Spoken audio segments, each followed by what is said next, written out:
Well, it should have played an intro. Here we go. Huh. They call me a god. They call me a god.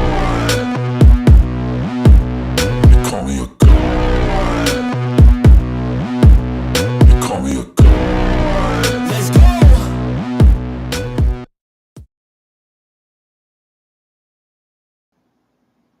All right, what's up, everybody?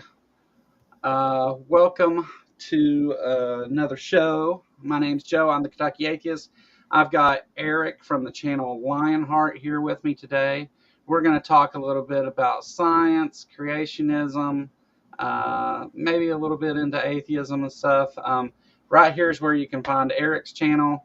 Uh, it is also, I'll link it in the description in just a moment, or in the chat. Um, but this will be one of the. Eric wasn't able to make it on Sunday; had some just unforeseeable things happen. So this will be like the Grateful to Know God's broadcast, only on a Wednesday. Why are we getting all that? All right, there we go. Um, all right, let me put your link in the chat here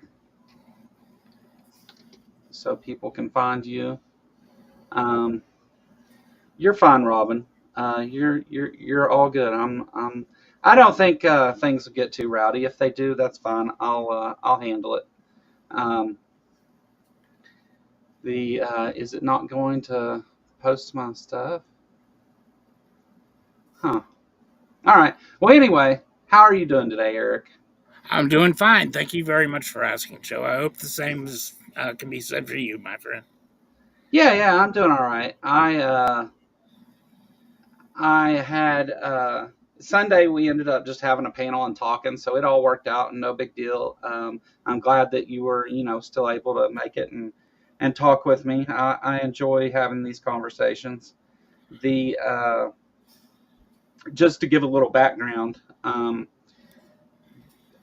I had done a stream here recently, and Eric wanted to know how to get a hold of me and was given my email, and you emailed me and said that.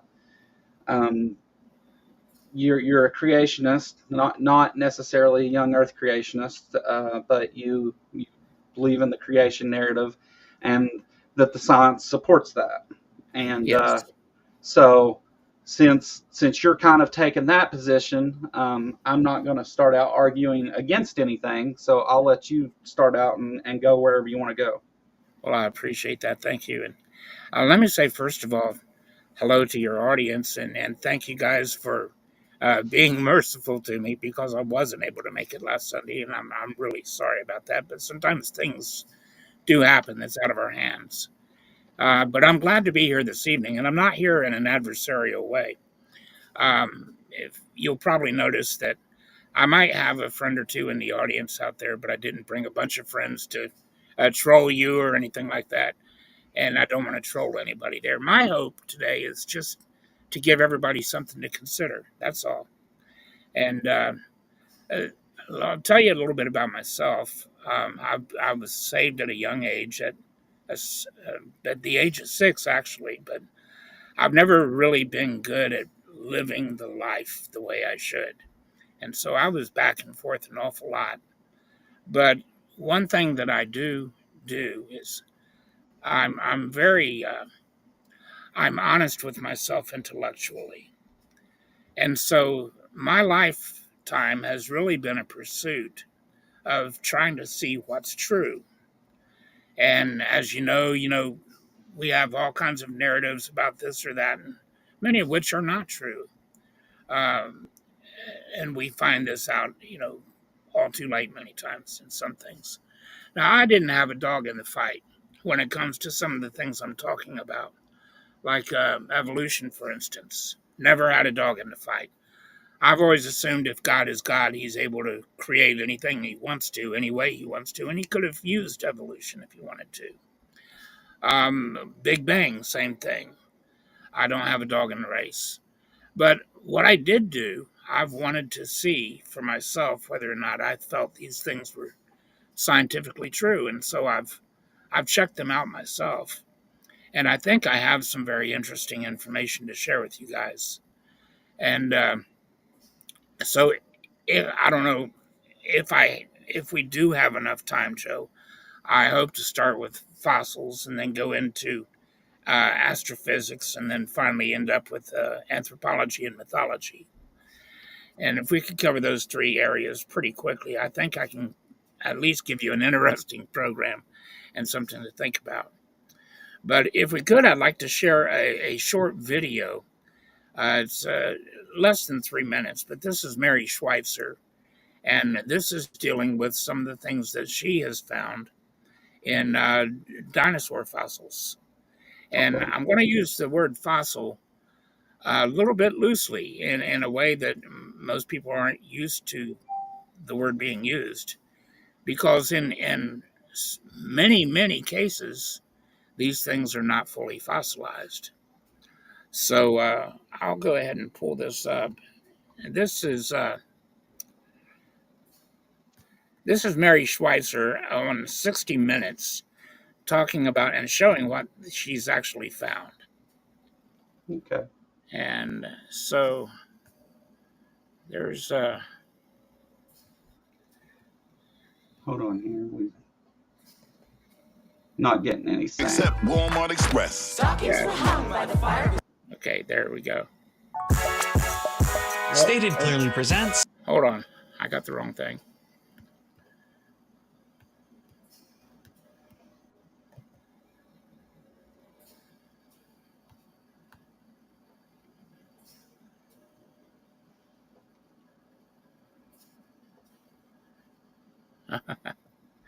Okay, here it is. I did get the wrong thing. I put the wrong thing up. That's okay. Do I need to take this down, or are you just changing it in there?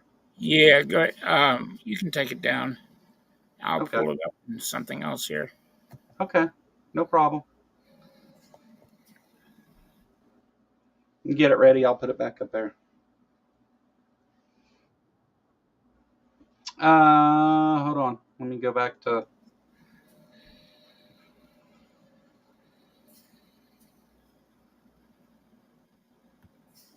I've got the same screen share. Oh, Okay. yeah.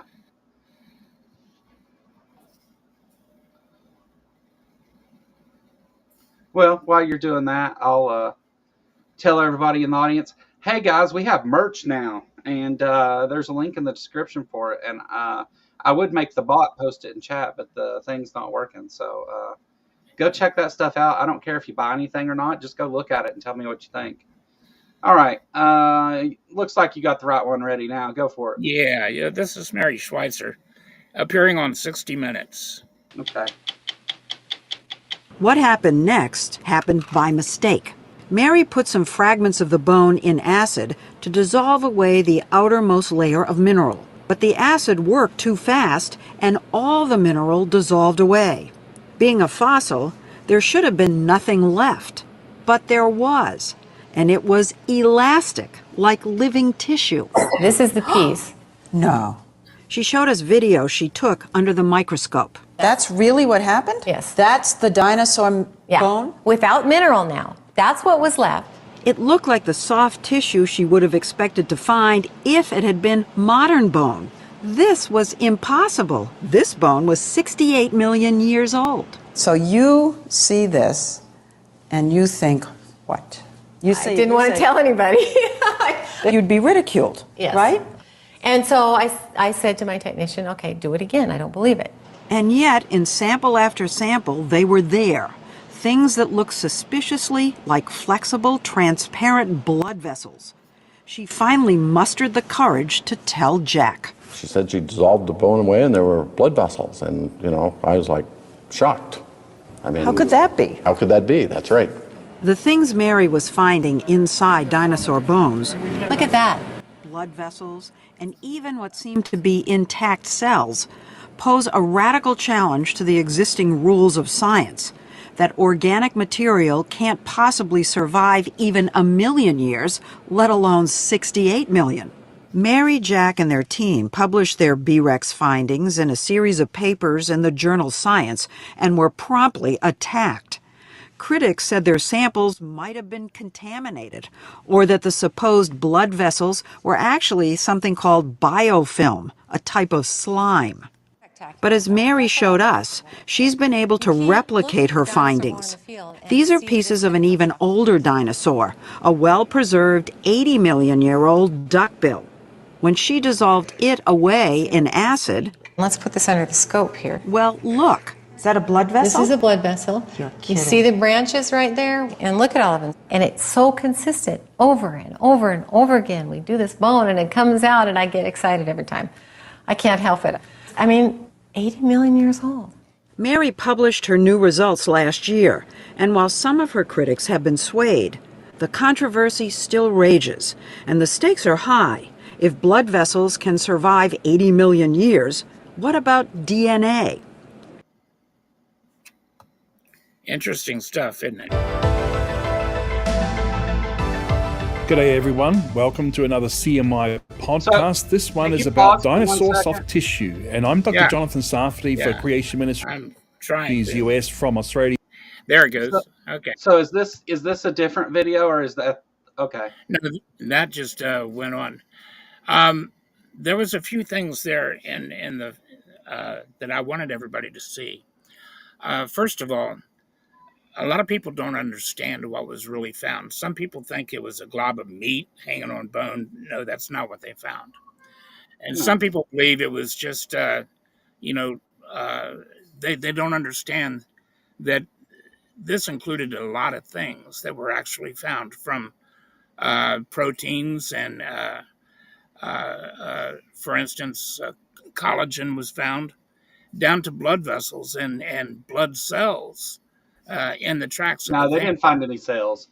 Well, they found what appeared to be blood vessels. But I've also got a Mary Schweitzer video that I had ready before we even came on here, and let me play it to add some context real quick, okay? Okay, sure.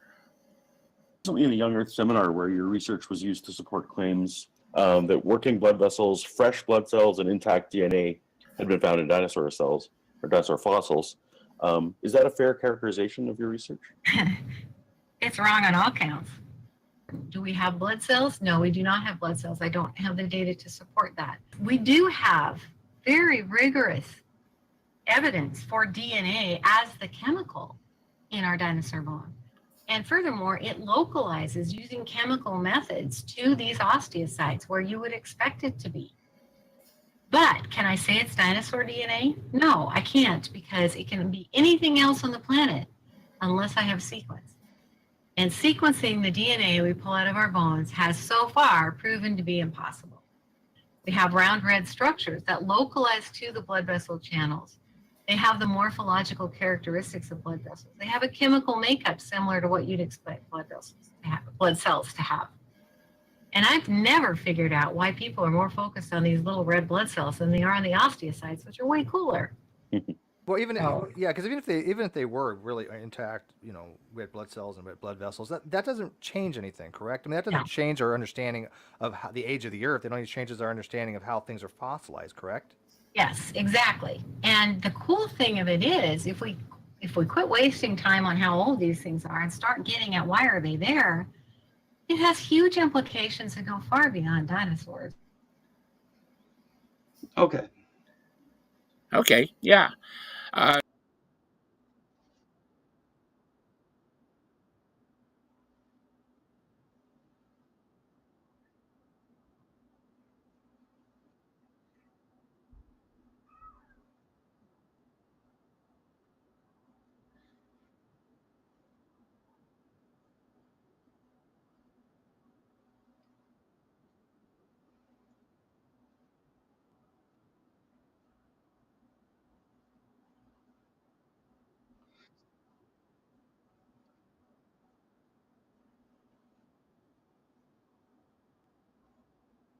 So what?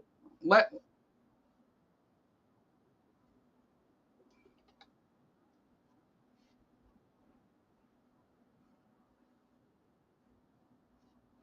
Hey, are you muted, Eric?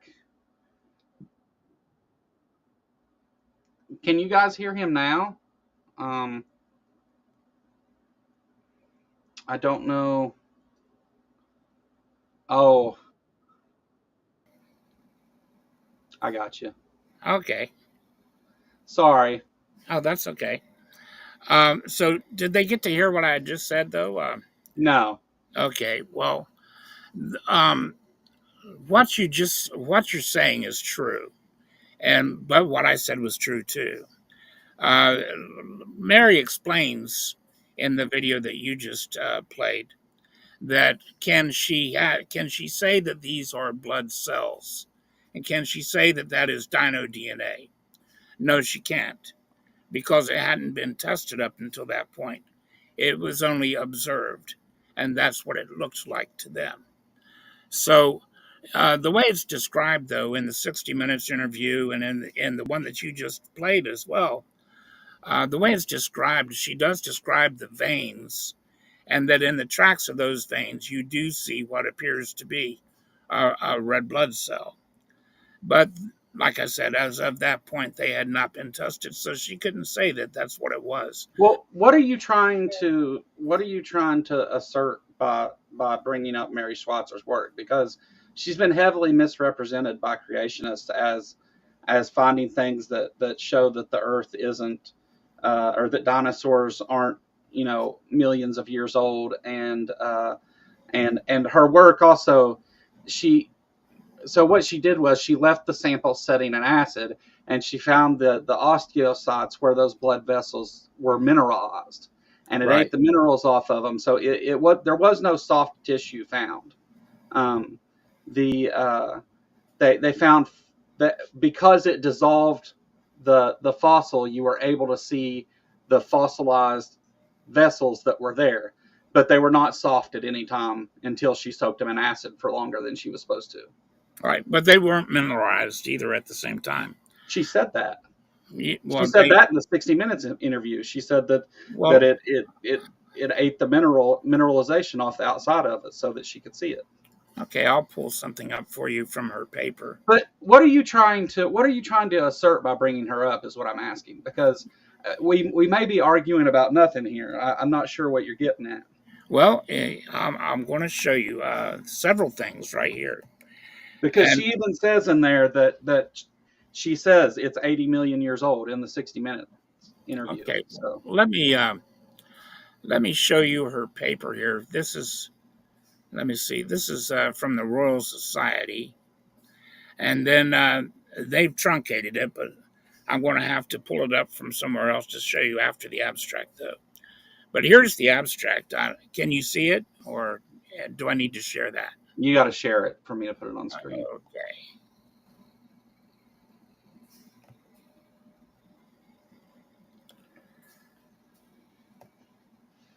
Okay. Now this is Mary's paper, and by the way, yeah, she was attacked, and she was afraid, and she had a lot of reason to be afraid. The first thing that she was mad. Yeah, well, yeah, I followed this pretty closely.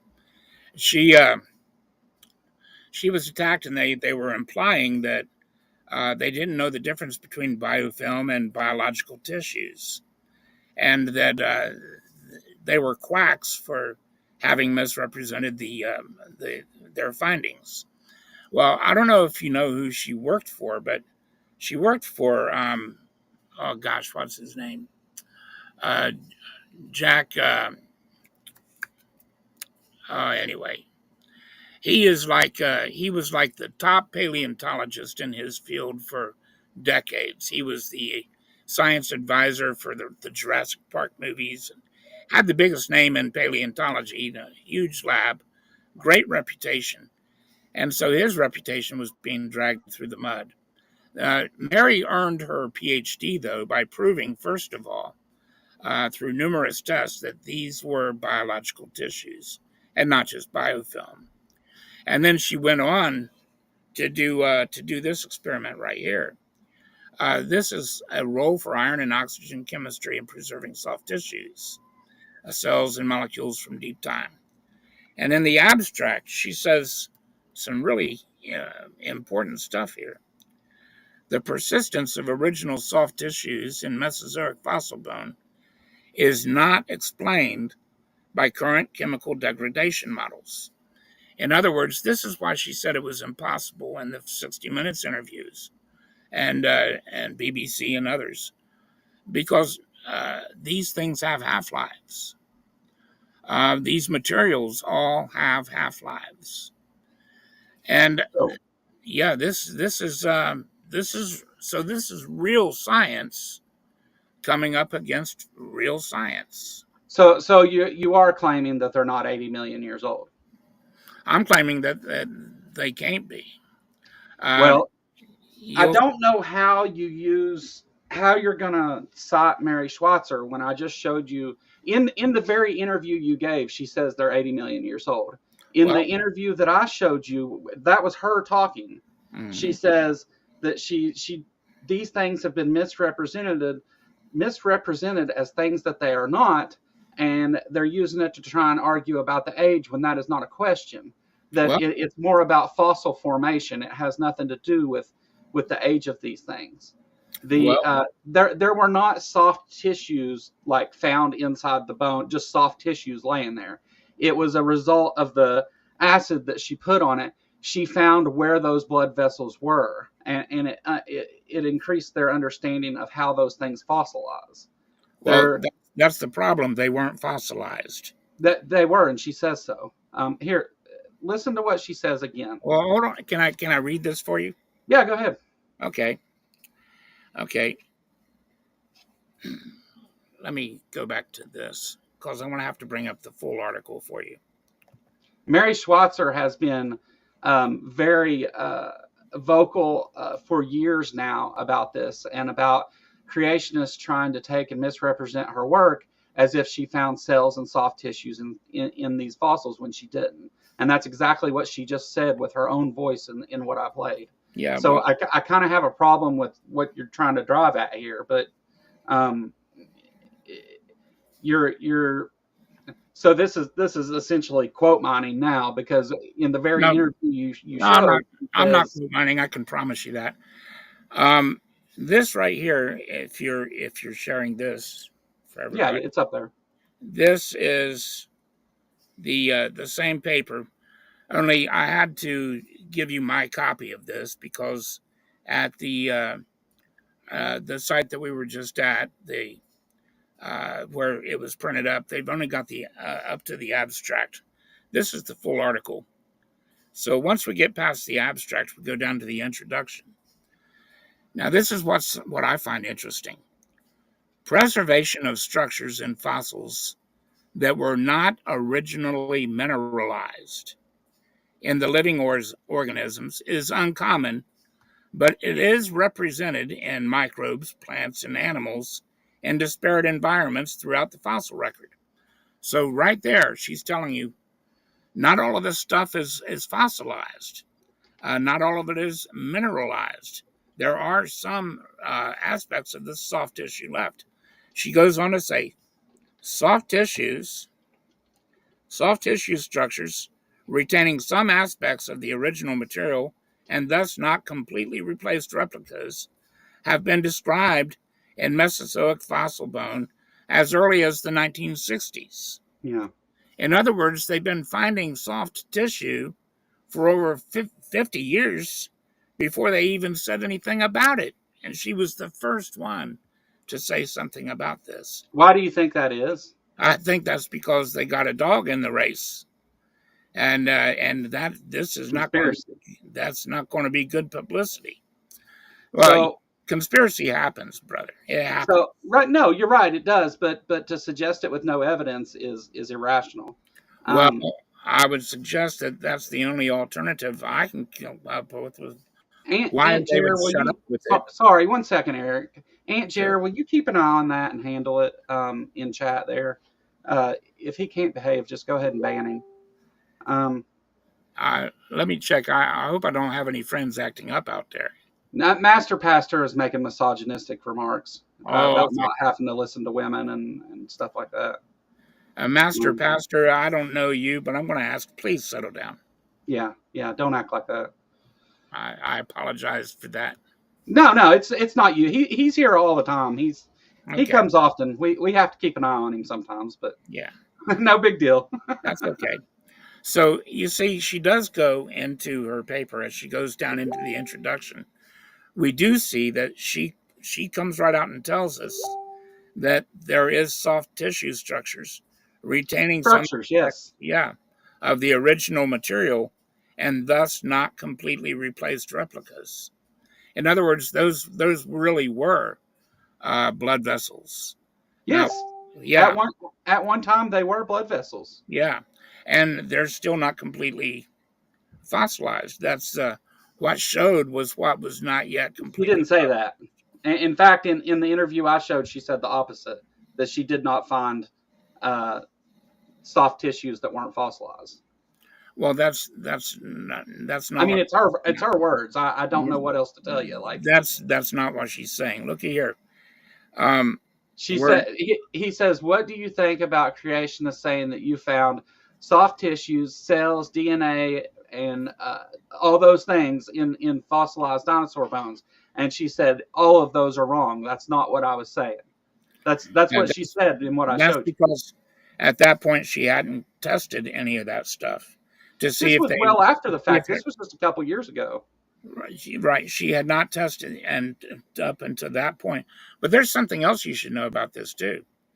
Do you realize that her boss is not going to let that dinosaur be carbon tested?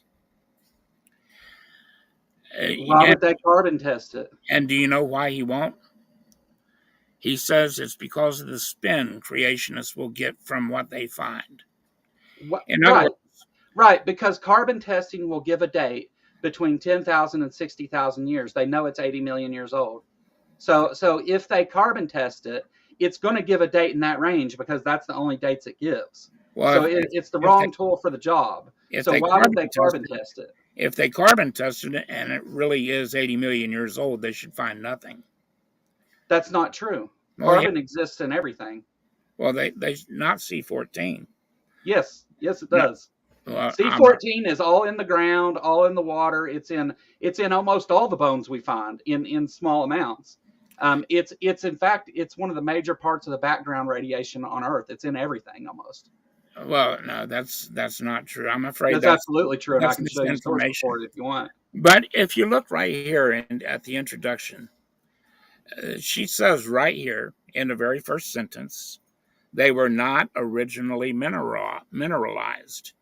It was not all originally mineralized, but is represented in microbes, plants, animals, and disparate environments throughout the fossil record, and references therein soft tissue structures retaining some aspects of the original material and thus not completely replaced replicas have been described. In other words, these are not completely fossilized. They have been described and in the Mesozoic fossils. Now, the exceptional preservation has been observed for decades, but is not addressed by models of fossilization processes. So there she goes again, admitting that it's been decades we've known this, and yet we haven't told anybody until recently. But it is not addressed by models of fossilization processes. It's addressed by her as being misrepresented by you. And now, let's see. How do you explain that? That's my problem here. How do you explain that the person that you are quoting says that you are misrepresenting her and lying about her work? How do you explain that? She gave us the numbers to prove this. But look, you can't quote somebody and say this is my source when she sashe you're wrong, right? She's saying this is not what my work shows, and she's a believer. She didn't say I'm wrong about what I'm about to show you. No, but you're misrepresenting. Like you're talking about she found what she found and stuff, like saying it wasn't originally. Why do you think they said it wasn't originally mineralized instead of saying it wasn't mineralized at all? Why do you think they said it that way? because it was Because we're partially talking made about up. the formation of fossils. What is That was what they discovered here, is how these things form differently than what they thought. It has nothing to do with the age of it or finding carbon in it or any of that stuff. None of that was part of this at well, all. you're forgetting There's What's the half-life of collagen? Oh, I don't know. I don't know off the top of my head. I'd have to look it up to give you an exact number. Would you like that number? You can give it to me if you want. I mean, they didn't find live collagen though. Well, sure they did. Can you see here the effect of collagen turnover of the accumulation of advanced glaciation in products? Can you see this? I can see the paper you have on screen. Okay, is that what it says? It's whatever you were showing a minute ago. You have to share whatever you want me to see. Okay.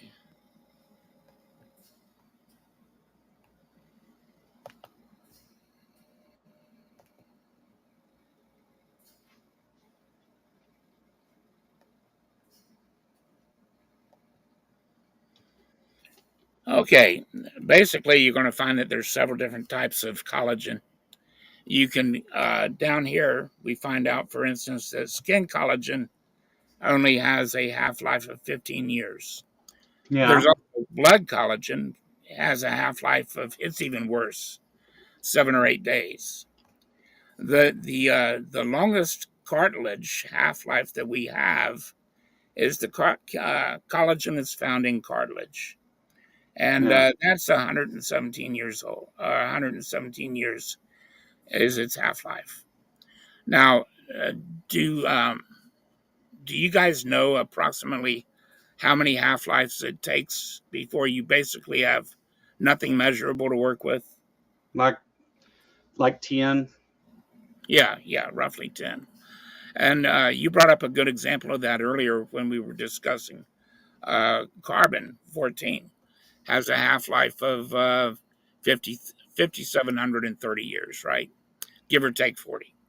So 5,700 years, yeah. Yeah, so 10 half-lives would be 57,000 years, which is why we basically don't try to carbon date anything over 60,000 years or so. Oh, but it's worse than that. See, we can carbon date things up to 60,000 years, but for research purposes, they very rarely carbon date anything over 25,000 years. Yeah. Because carbon is in almost everything, and whenever you get down to those smaller amounts, it's hard. You're looking for such a small amount of decay that it's not as reliable. So it can do it, but it's not ever used as a primary dating method on things that old.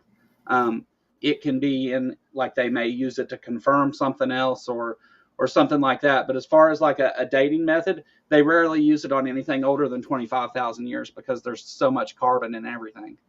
Yeah, well, the longest collagen half-life that we have to work with is 117 years half-life. So 10 half-lives of 117 years would be what? What are you measuring the half-life of in collagen? What radioactive material? Collagen. It's not a radioactive material. Then you're not measuring half-lives. Well, yes, I am. Collagen has a half-life. Yeah, biological materials all have half-lives, brother. You may not realize this, but look here. Right. Biological materials that contain like carbon-14, they find the half-lives of the carbon-14. A half-life refers to the decay of a radioactive particle. That's what it's about. The collagen itself doesn't have a half-life. Let me correct you, brother. The present study thus persuades the first experimental evidence that protein turnover is a major determinant in age accumulation and different collagen types. From the age-related increase in percentage D-asp, the half-life of cartilage collagen was calculated to be 117 years, and that of skin collagen, 15 years. There you go. Yeah, I'm wrong. You're right. So, it does have a half-life. Yeah. Okay, so what's the point you're trying to make? Okay. We have actual math to work with then. Now I've got to go back to the other article. Now that we have it determined 117 years is your longest half-life for college. Now I'm going to stop sharing that, and I'm going to go back over here. Where did we find collagen? That kind of collagen? Because Mary Swatzer didn't, and she says she didn't. Well, yeah, they did find collagen in there. Why did she say she didn't? She didn't say she never found collagen in there. That does. As a matter of fact, I can pull up the CNN thing where she does list collagen as the things that among the things that she's found. All you have to do is go through. Right. Yeah. But what you're talking about, so there's different types of collagen. Some collagen, I just looked up, has a half-life as low as 15 years. You're right about collagen having its own half-lives and that's stuff. The skin collagen, right? Right. Skin collagen has a half-life of 15 years. Blood collagen is just 7 or 8 days.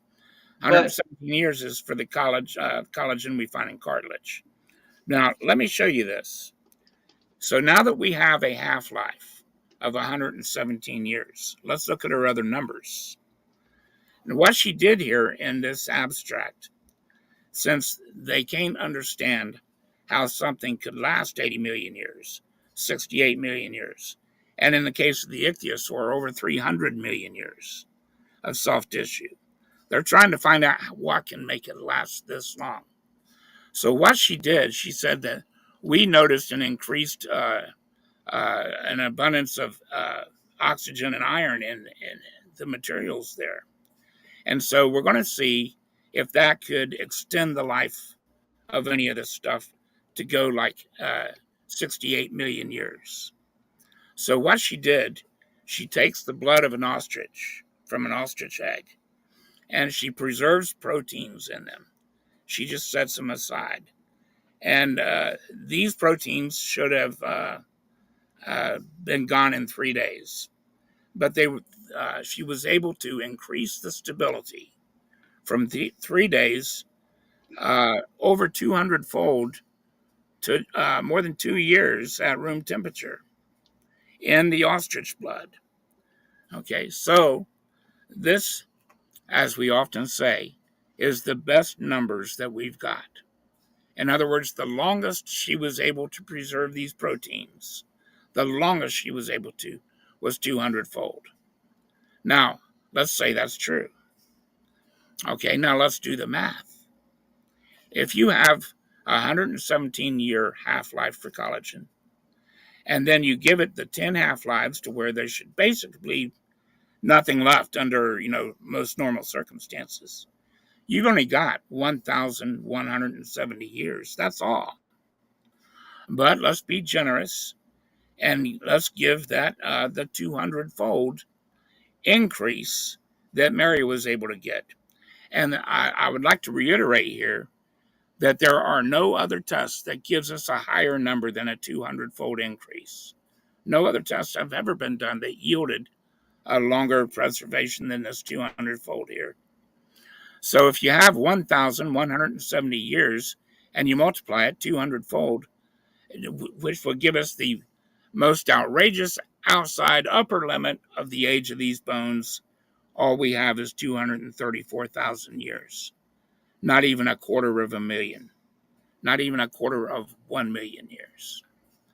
So there we go. Now, my contention at this point is that the very next thing that we should have done at this point, when we see that these tests are telling us that these bones can't even be 1 million years old. And what she said earlier, they can't be 1 million years old. She said they were twice. Well, they can't be. They can't, according to these numbers. I don't know how in the world it is you're going, because look, I'm not a scientist and you're not a scientist, right? No, but I know how to do math. Right, but you gives us the numbers. And you want to cite a source from a scientist who is telling you these are 80 million years old. She said it twice. She didn't tell us these are 80 million years. I'll play it again. She did. Well, she said it in your video too, twice. She said 80 million years. Go figure. She said 80 million years in the video you played too. Yeah. So how in the world are you going to sit here? How are you going to sit here? Hold on, let me talk. how are you going to sit here and use her as a source and then try to say, well, it can't be this old, whenever she's saying there's no question about how old it is. It's 80 million years old. Are you saying her numbers here are wrong, or the half-life of collagen is wrong? I'm saying she didn't say it. She didn't say what you're saying she said. You're doing math, and obviously you're getting it wrong, because they verified the ages of those bones in multiple ways. Well, I'm looking at the paper on it right now. Well, let's do the math together. Let's look at the paper by the scientists. How does that sound? Yeah, that's what we're doing. This is what we're taking it from. First of all, let's go to the 117-year half-life for collagen. Let's not. It has nothing to do with this. Do you have something you can pull that up? Yeah, I can show you. I can show you the page right now. No, can you pull up something where we can actually do the math? No, I mean you can walk. I mean, I don't want to go through all that. I want you to do math on something that nobody said they found. I want you to do the math with me to show me where I'm wrong. I don't think you're wrong about the math. I think you're wrong about the findings. No. What? How can I be wrong about this? She said that we're finding these things, these soft tissues, in these bones that are not fully mineralized. Now, it's also true that all of these things have half-lives. They're not fully mineralized. That's her wording. That means they're not. Listen to what she said again. Hold on. That means that research is used to claims that working blood vessels, fresh blood cells. They ask her straightforward about all the things you're saying here, right? This is what they asked. I was recently in a Young Earth seminar where your research was used to support claims that working blood vessels, fresh blood cells, and intact DNA had been found in dinosaur cells or dinosaur fossils. Is that a fair characterization of your research? It's wrong on all counts. Do we have blood cells? No, we do not have blood cells. I don't have the data to support that. We do have very rigorous evidence for DNA as the chemical in our dinosaur bone. And furthermore, it localizes using chemical methods to these osteocytes where you would expect it to be. But can I say it's dinosaur DNA? No, I can't, because it can be anything else on the planet. There you go. Unless I have sequence. Yeah, okay. And sequencing the DNA we pull out of our bones. Do you not see a problem with trying to say they found live collagen, but they didn't find DNA? You don't see a problem with that? What are you talking about? They didn't find any DNA. What you're saying that they found collagen? She didn't say that at all. She said they did. That's not what she said. She said, "Did I find dinosaur DNA?" No, I can't say that. It could be anything. She just said that. Yeah, it could be anything. Why is she saying that? Because they hadn't had the ability to test it yet. Right, because they haven't been able to sequence it. They haven't been able to sequence it because they haven't found a sample they can sequence. So making this leap. She does say that they found DNA traces, but they're not able to sequence it. And she can't say that they found the chemical. Can I finish the sentence, brother? Yeah, you've said it over and over. You're not letting me finish my point. Go ahead. What she said was they weren't able to sequence the DNA, but can she say but it was DNA traces nonetheless? And can she say it was dino DNA? No, because they have not run the test. Then why are you saying they found things they didn't? I'm not. She didn't say. She said they found the chemical signatures of DNA. She didn't say they found testable DNA. I didn't say she found testable DNA. I said, I'm not telling you what you said. I'm telling you what she said. Right. I never challenged that, did I? Right. So if we're finding live collagen like you claim in these bones, right? Because we do find stuff like that in fossils up to 300,000 years old. So if we're finding that, why is it that we're not just processing DNA on all kinds of dinosaurs then? Why aren't we finding that everywhere if they're not that old? Yeah. All of our dating methods say that they are 80 million years old. This is from Nature magazine. You know the Nature, the peer-reviewed magazine. I'm familiar with it. Yeah. Mechanisms of soft tissue and protein preservation. And he cited by 42 people Yes, preservation does not mean that it's still soft tissue. E.M. Boatman, will you let me make a point and quit interrupting me, please? I'm being kind to you, brother. Be kind to me. Well, I thought you were done. He goes Sorry. to say, we demonstrate the endogeneity of the fossil vessel tissues, as well as the presence of type 1 collagen in the outermost vessel of layers. There you go. It's type 1 collagen. They did. Oh, are you done? I'm just saying, yes, they found collagen. They found preserved collagen, yes. Okay, there you go. Do you know what preserved means? No, they found collagen. They have not. They have. That's not anywhere. It says in there they found preserved stuff. AI overview. Mary Schweitzer, a paleontologist at North Carolina State University, discovered collagen and other soft tissue in a 65 million year old Tyrannosaurus thigh bone in 2005. There you go. They discovered collagen and other soft tissue. Period. Okay, now we have something with which we can do math. Okay, we can do the actual math. And I'm being generous. I'm not counting blood. You're not. You're discounting the words of the person that you're citing. You're misrepresenting I'm exactly what you're she said. You're lying. I mean, you're being you're not as believing dishonest as the possible article here. I want you to pull up something that says they did not find collagen in these bones, because I've pulled up 3 sources. It's not that they didn't find collagen. That's not the problem here. You're misunderstanding the work. Okay? Just because they found sites of preserved collagen whenever they dissolved it in acid does not mean that they found living collagen. If they had done that, it would have been no problem to have this DNA. Why do we not have dinosaur DNA? What are you talking about? I mean, that supports what I'm trying to tell you. That they can find preserved collagen. That was the discovery. They found these preserved blood vessels and collagen. They found it preserved. Whenever they dissolved it in acid, then it was soft tissue. It wasn't just soft tissue sitting in these bones. What difference are you trying to make here saying they found it preserved? That's my point. It was fossilized. It's not fossilized. It was. Do you not know what not mineralized means? They said it was preserved. Do you not know what it means when she says it's not mineralized? Do you not know? I don't know what else to do. She says you're wrong. So I'm going to go with that. You're misunderstanding. Do you not know what it means when she says the persistence of original soft tissues? In other words, the original soft tissues are being found persistently in Mesozoic fossil bones.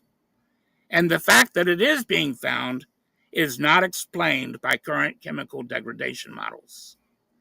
So I don't know why you're choosing this hill to die on.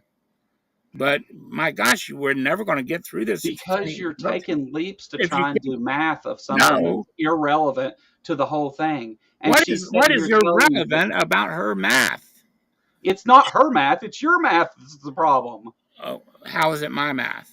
Because she's telling you it's 80 million years old, and you're saying, well, I'm going to use her work to say it's something else. Like, that's not how it is. Are you afraid to sit down and do the math?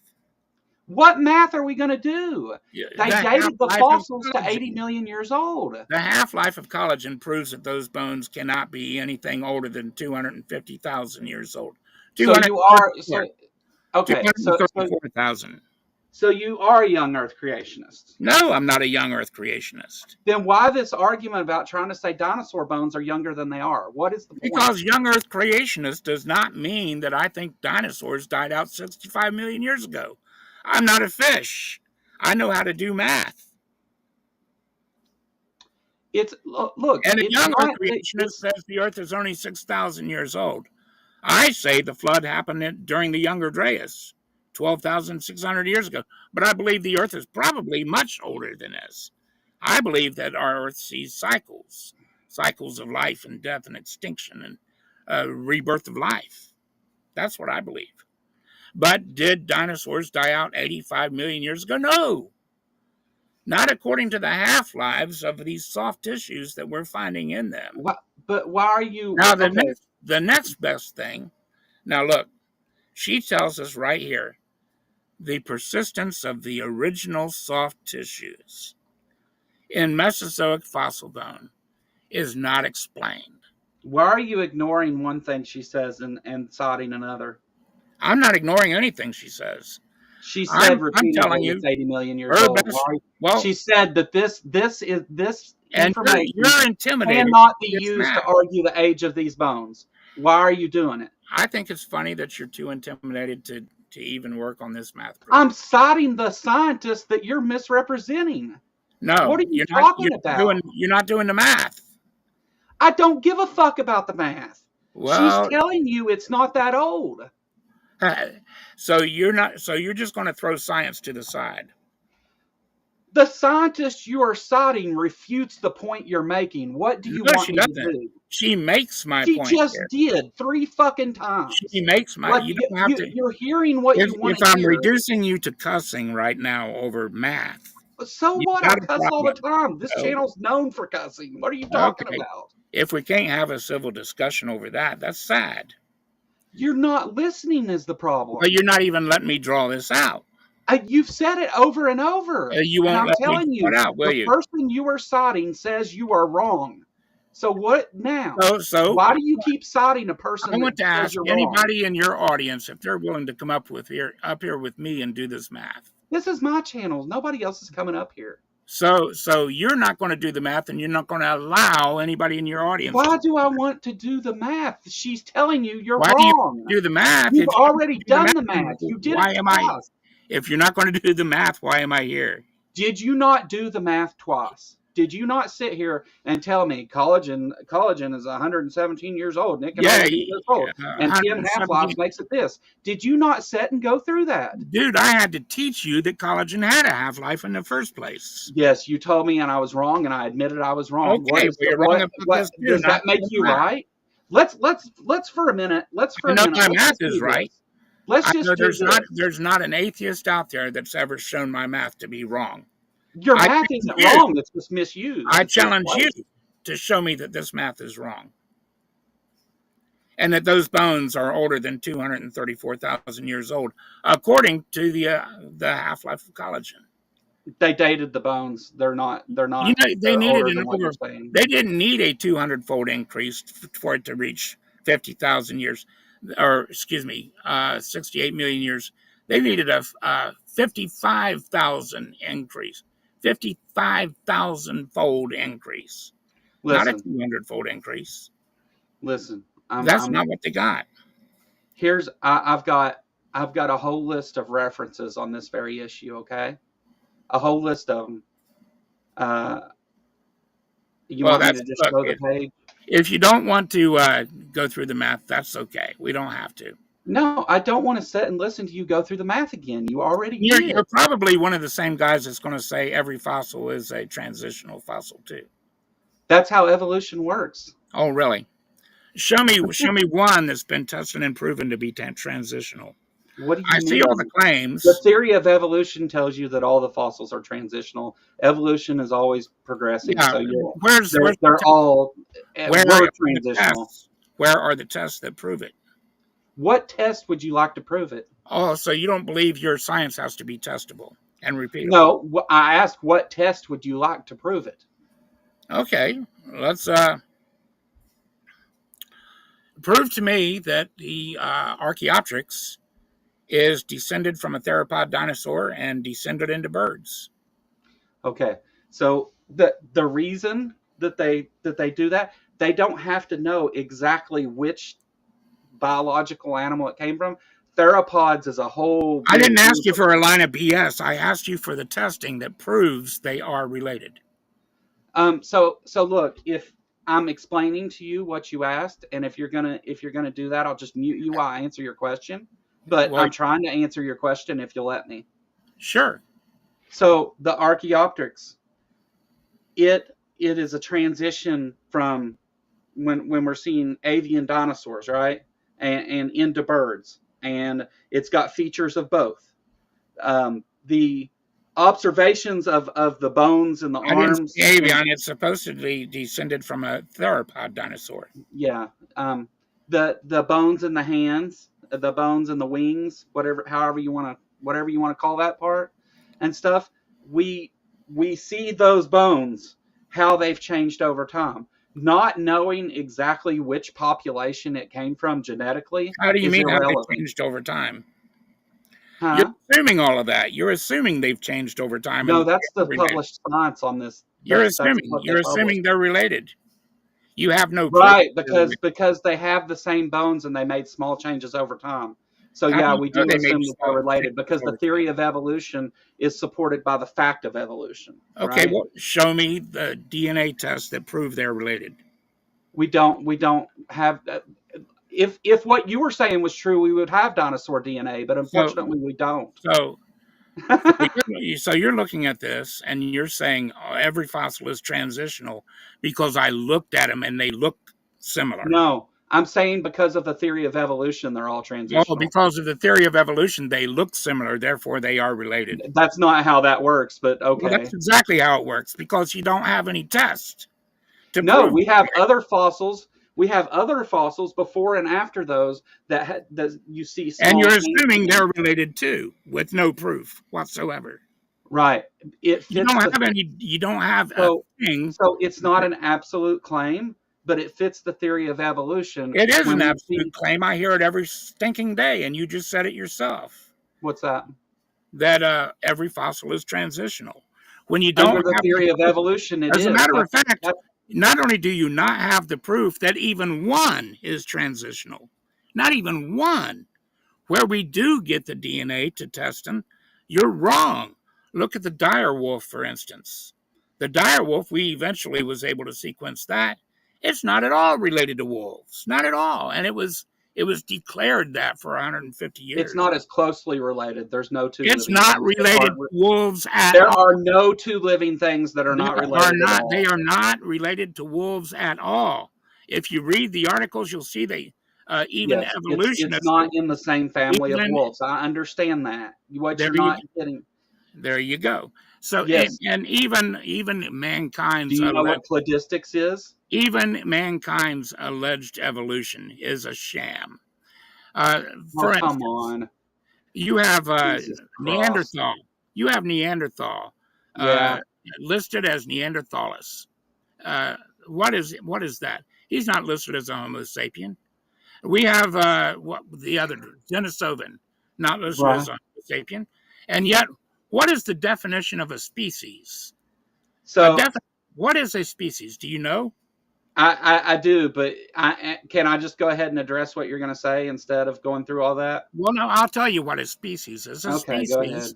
A species are like living forms that are able to reproduce for the offspring.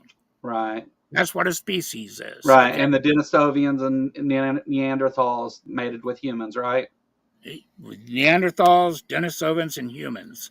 Right. By the 300-year-old definition, we are the same species. So let me. Would you like me to explain? Yet we are misidentified as three separate species in order to keep the illusion. Have you seen the bones of those things? What difference does that make? A chihuahua. That is all the difference because a chihuahua and a wolf. Look at the size of the difference there. Listen. Yet they are the same species. Can I have 2 minutes to explain something? Can I just give me 2 minutes uninterrupted to explain something about this? Okay. The definition of species sucks. I agree. The definition of species sucks. It's way better than kind, but it still sucks. I agree with you. It only sucks for you. Will you let me speak for 2 minutes uninterrupted? Is what I just asked you for. It only sucks for you, dude. Because I asked you nicely to let me speak for a minute. Go ahead. So, yes, sometimes in closely related species, they can breed with other species. That we see that. But we don't usually refer to as Neanderthals and Denisovans as a different species, even though that's what you're saying isn't wrong, but we don't usually do that. That's what an actual race is, because those are still humans. We agree on that. They're still humans. They're just not Homo sapiens. And well, I'm afraid the reason they are not Homo sapiens is because when we look at those bones, they were different. There's a whole population that is different. So we gave a name to that population. Yes, okay. closely related things can still. So are you saying wolves and chihuahuas are not the same species? No, I'm not. What Well, I'm saying, well, they're not the same species, but look at their bones. How is that any different? That's your argument with mankind. Go ahead. Sorry. That's your argument with Homo sapien, Neanderthal, and Denisovan is the bones. Look at the difference in the bones. Have you heard of a lager? Yet you agree with me. Lions and tigers, they have mated, right? And made lagers, right? Okay. Yes, those are different species, but yet they're able to mate them. I mean, you can mate. Okay, so they're misclassified too. So yes, and it gives us an appearance of evolution where there is none. No, what I'm trying to say is the definition of species is not as we understood it to be originally. Well, it only gives the atheist a hard time, brother. It does. The definition of species is a problem. I agree, and I think that scientists admit that too. But whenever we talk about like Homo naledi or Homo africensis or the Neanderthals, the species level is different, but they're still within the same family, right? Well, I don't know. I mean, that's how we name those things, and we name them that way, and we make phylogenetic charts out of it, right? That show these things are in a clade together, and they're related to these other phylogeny, right? That's how we do it. Homo erectus. Homo erectus would be in that chart with us too. With us? Yes. How do you know that when we don't have its DNA? Because it's in the Homo genus. Why, when we don't have its DNA? Because of its similarities. Because of those small changes. We could be wrong. If we get DNA that shows that it's not as closely related as we think, then we will sure move that bitch in a second. Well, I don't know if you will or not, because look at Neanderthal. Oh, we just talked about Neanderthal. That hasn't been moved. We know the truth about Neanderthal now and Denisovan now. Where did we move it to? Well, we haven't corrected that, have we?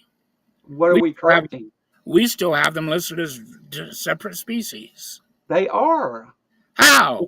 It's by definition, we are the same species. That definition doesn't hold. We mate tigers and lions. Wait. Would you agree tigers and lions are two different species? That was a man-made classification, just like mammal.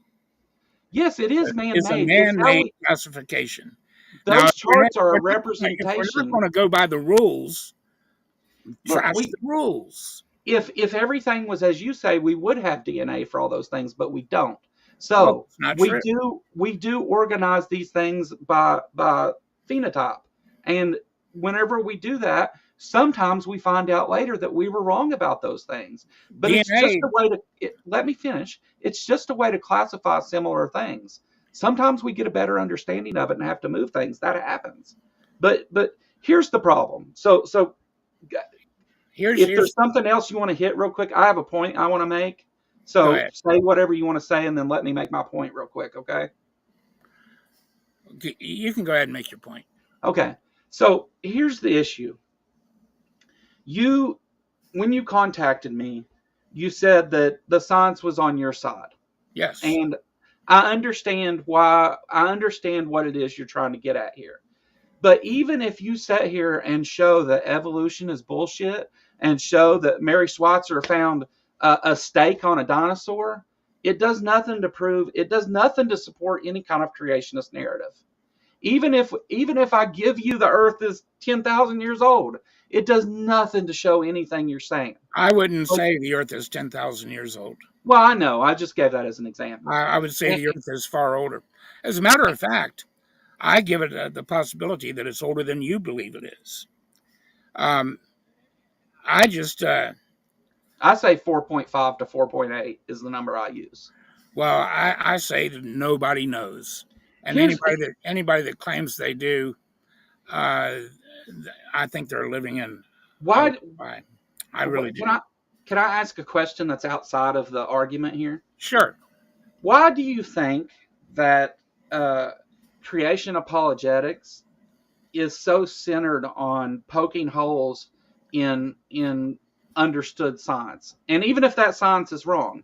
Because, like, for example, and I'm not saying you agree with everything they say on Standing for Truth, but for example, Standing for Truth, they go all the live long day trying to poke holes in genetics and evolution. But does that do anything to support a creationist narrative at all? Well, for instance, if you can see that, according to the half-lives here that we have for collagen, those bones can't even be 234,000 years old. Yeah, okay. That makes it. So if I give you that, where does that leave us? If I can make this one point on this, think about this for just a moment. That means that the age of those dinosaur bones would be less than 234,000 years old. Okay. If that is so, then there is no time for a common ancestor to bring forth apes and humans and chimps. There's no time for that. There's no time for a common ancestor to evolve from a theropod dinosaur to an Archaeopteryx and then on to birds. So that leaves us at I don't know. Now what? No, that leaves us with evolution as it's taught is absolutely impossible. Okay, evolution sucks. Now what? Because we don't. There's no room for the Pachycetus to turn into a modern whale, a dog-sized land mammal. Why are you still doing this? I'm giving you this. I'm saying okay, fine. Okay, now what? You asked what the problem or what it proves. That's what I'm telling you. Okay, so evolution is wrong, and the Earth isn't as old as they say it is, or it's older, or whatever. Whatever you think. I'll give you that evolution is completely wrong about everything. It's made up and all that. Where does that leave us is the problem. That's what I'm getting at. I think this conversation has been centered around poking holes in science and science denial is what I'm going to call it because we have on the table two possibilities to describe all the myriad forms of life that we have on the table today. And we've only got two that I know of that I've ever heard of. Either God did it or he didn't, right? Either God did it or evolution did it. Okay. No. It could be. It could be an unknown mechanisms. You have to. That's a false dichotomy. It's either God did it or God didn't. You come up with number three, okay? Number three would be some unknown process that we don't yet understand. Which that's some hyper evolution in spermia, even. I'm not saying that those are the answer. I'm just saying that there are multiple other explanations. Well, there's not many, okay? And once you eliminate one, you eliminate two. Like Sherlock Holmes says, once you've eliminated all these other things, the one that you've got left is your answer. There you go. Now, you see, we don't just have to go by this, too. So you would have to show a God exists in them for it to be a possible explanation. I actually know that a God exists. Yes, I do. That's what I want evidence of. That's what I thought you were bringing. Well, I told you what I was bringing. I know. Science. At the beginning of the stream you did. Yeah, I know. And before this, I also mentioned that, I'd like to bring forth three different things from science. Right. Now, the second thing that I would bring forth, we can agree to disagree on all this stuff if you like. But like I said, I just want to... why are we trying to poke holes in science is my question. Why are we doing this? I just wanted an opportunity to share with you. No, and okay. I think what I've given to you and your audience so far should be enough to rattle your cage a little bit to make you reconsider what you are believing. You misrepresented a scientist so far. No, I didn't misrepresent her at all. Well, I didn't we even don't get have to go back into that, but that's what I think you did, and that's what she says you did. Yeah, I didn't. What? Right. I don't think you intentionally did it. I think that... I didn't misrepresent her at all because she did find collagen. Other people admit it. She admits it. You wanted to argue that, but she did. But why are you taking one thing she says and not listening to the part where she says I'm that's listening to everything she said. She says you're wrong then. So why are you not listening to that? No, she's not saying I'm wrong. I can't even get you to sit down with a pen and paper and do this math with me to prove me wrong.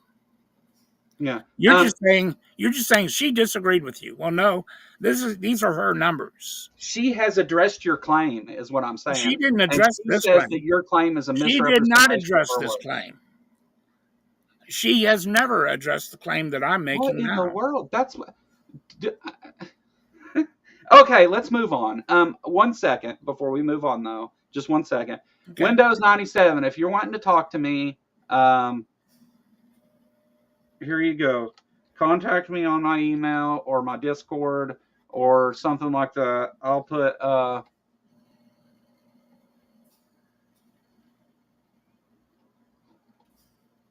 sorry, I see this going on in chat and I'm trying to calm it down. There's all my stuff where you can contact me.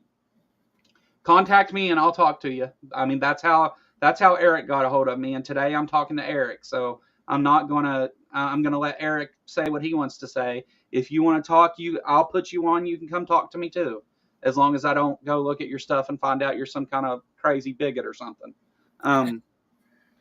Because that happens sometimes on both sides of this. To be honest, Atheist for Liberty is a thing, right? Yeah. Anyway, go ahead with your next point, Eric. Sorry. Okay, that's okay.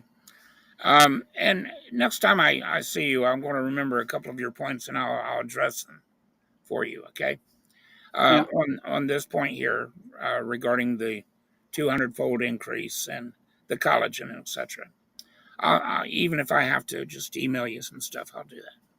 But the second thing that I wanted to bring in is astrophysics, because we obviously got here somehow. Yeah. There's a lot of people that believe that this universe has a beginning, and some of them call that the Big Bang. Some of them believe in a Big Bang, but don't believe that was really the beginning. And then some people will believe God created. Some people believe that it's a static universe. It's always existed. Some people believe a lot of things. Yeah. Can I comment on just a definition real quick? Sure. So scientists don't assert that the Big Bang was the beginning of the universe. It's just the rapid expansion of space-time. They never say that it's the beginning.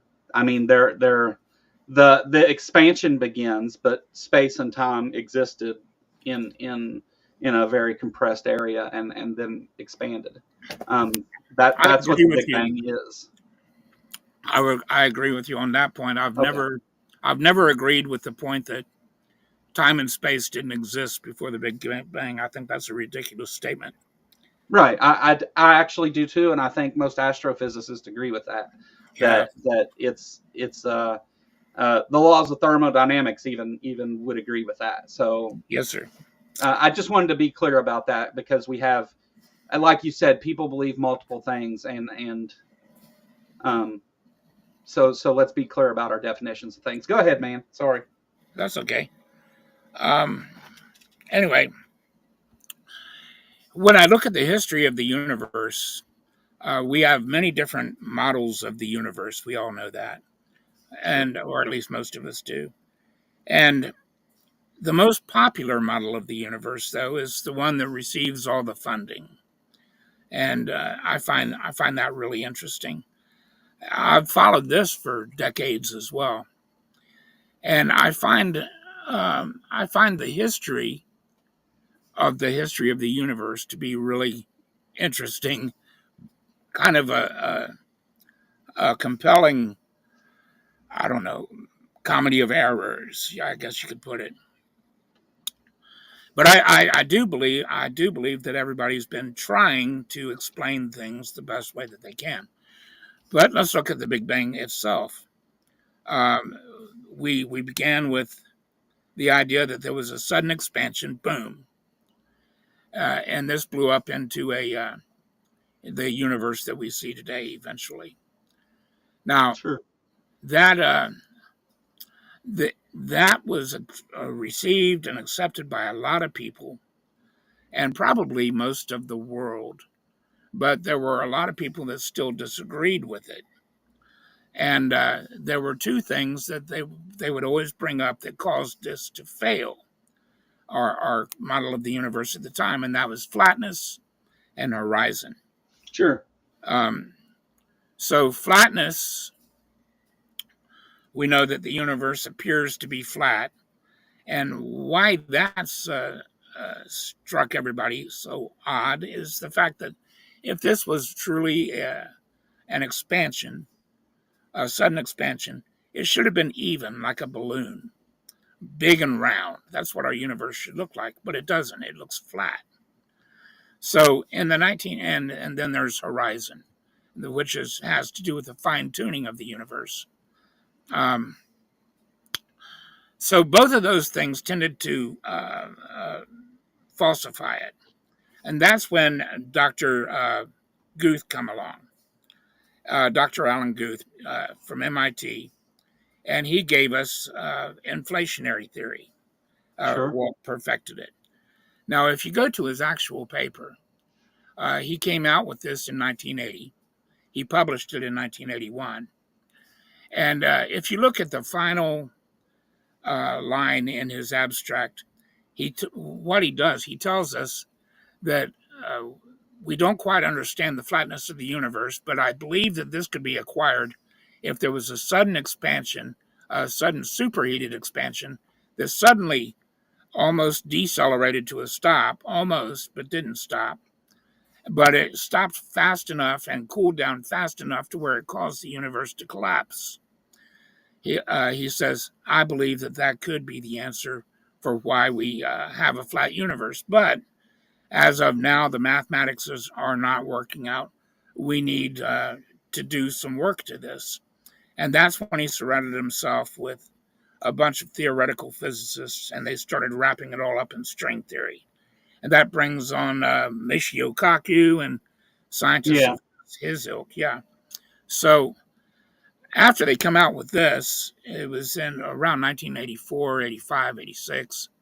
A lot of people were really excited and jumping on that bus, but a lot of people were jumping off, including Peter White, professor at Columbia University, who's written books about this, saying that it's not even science because it's not even testable, a lot of this. Yeah. But some people said, well, we can at least test its predictions. So they tried to test for, what was it, little tiny bubbles in space. And prediction of string theory? Yeah, one of the predictions. You're talking about the brains, collision of brains? Well, the one that they BRANES? No, the ones that they tested at CERN was an attempt to produce tiny little black holes. Okay. Yeah. So they ran these tests. They were trying to prove supersymmetry was correct, which is one of the aspects of string theory. Yeah. So they ran 3 tests in 2012, and then that failed. So they upped its power. They closed it down a while, upped its power, ran another test in 2013. That failed. So they shut it down and they super revamped it, got it a lot more powerful. In 2015, they ran 2 more tests and both of those failed. So then that gave us headlines like supersymmetry fails. Now we've got to find a new theory of everything.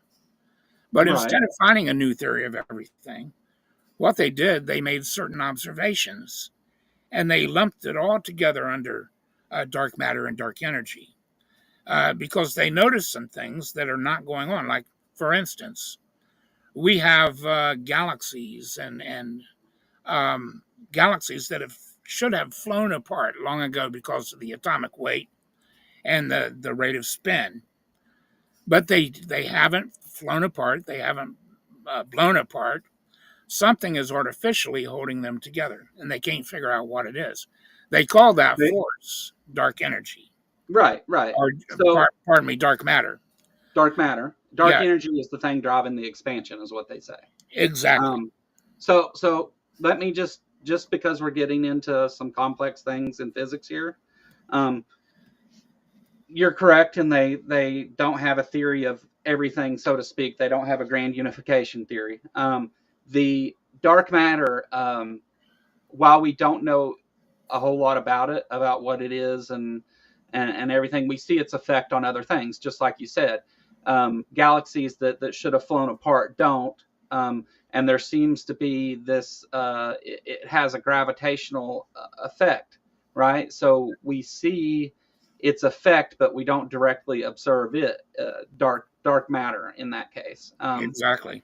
And dark energy is proposed to be the energy that is driving the expansion of space, because space is still expanding, even faster at the speed of light in some of the outer reaches of it. Yeah, yeah, it's crazy. But these are things that, and you're right, they're not well understood. String theory seems to, like, it was a hot thing for a while, but it seems like the math has kind of fallen apart. But I don't know, like, what you've explained a lot of things about science, and that's awesome. I'll have this discussion with you all day long. I'm big into astrophysics and cosmology, but what are you like? What are you driving at here? Well, it's like this. We have these facts that we observe, and there seems to be, well, the explanation for this is elusive. But for a Christian, that knows their Bible and knows it from the aspect of the original languages, not that I speak them, I don't speak or Sure. write the originals, but There's reference books, though, right? right, and my Yeah. studies have been intense. But what I've found is that if there is a God, okay, and God created this universe, would he tell us that he did so? Well, when I was looking through this Bible, through my Bible, I started finding statements that I thought, and this was after. I mean, I've known these statements before I read this about dark matter and dark energy, but after knowing about them, reading about them, and finding these scriptures, it started opening a brand new door, man. And I said, bingo! There's Yeah. like over a dozen places where God makes this statement in the scriptures, in Isaiah and in the book of Psalms. He says, for instance, I am the Lord who stretches forth the heavens like a curtain.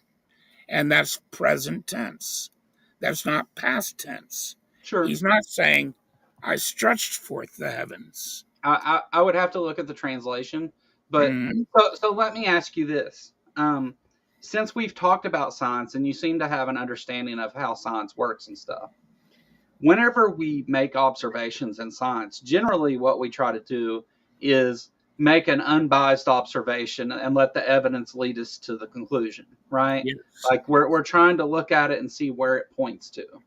And so I don't think you can say, like, because we don't understand something or because it's elusive and this book over here says this thing, I don't think that's good reason to suggest that that is true.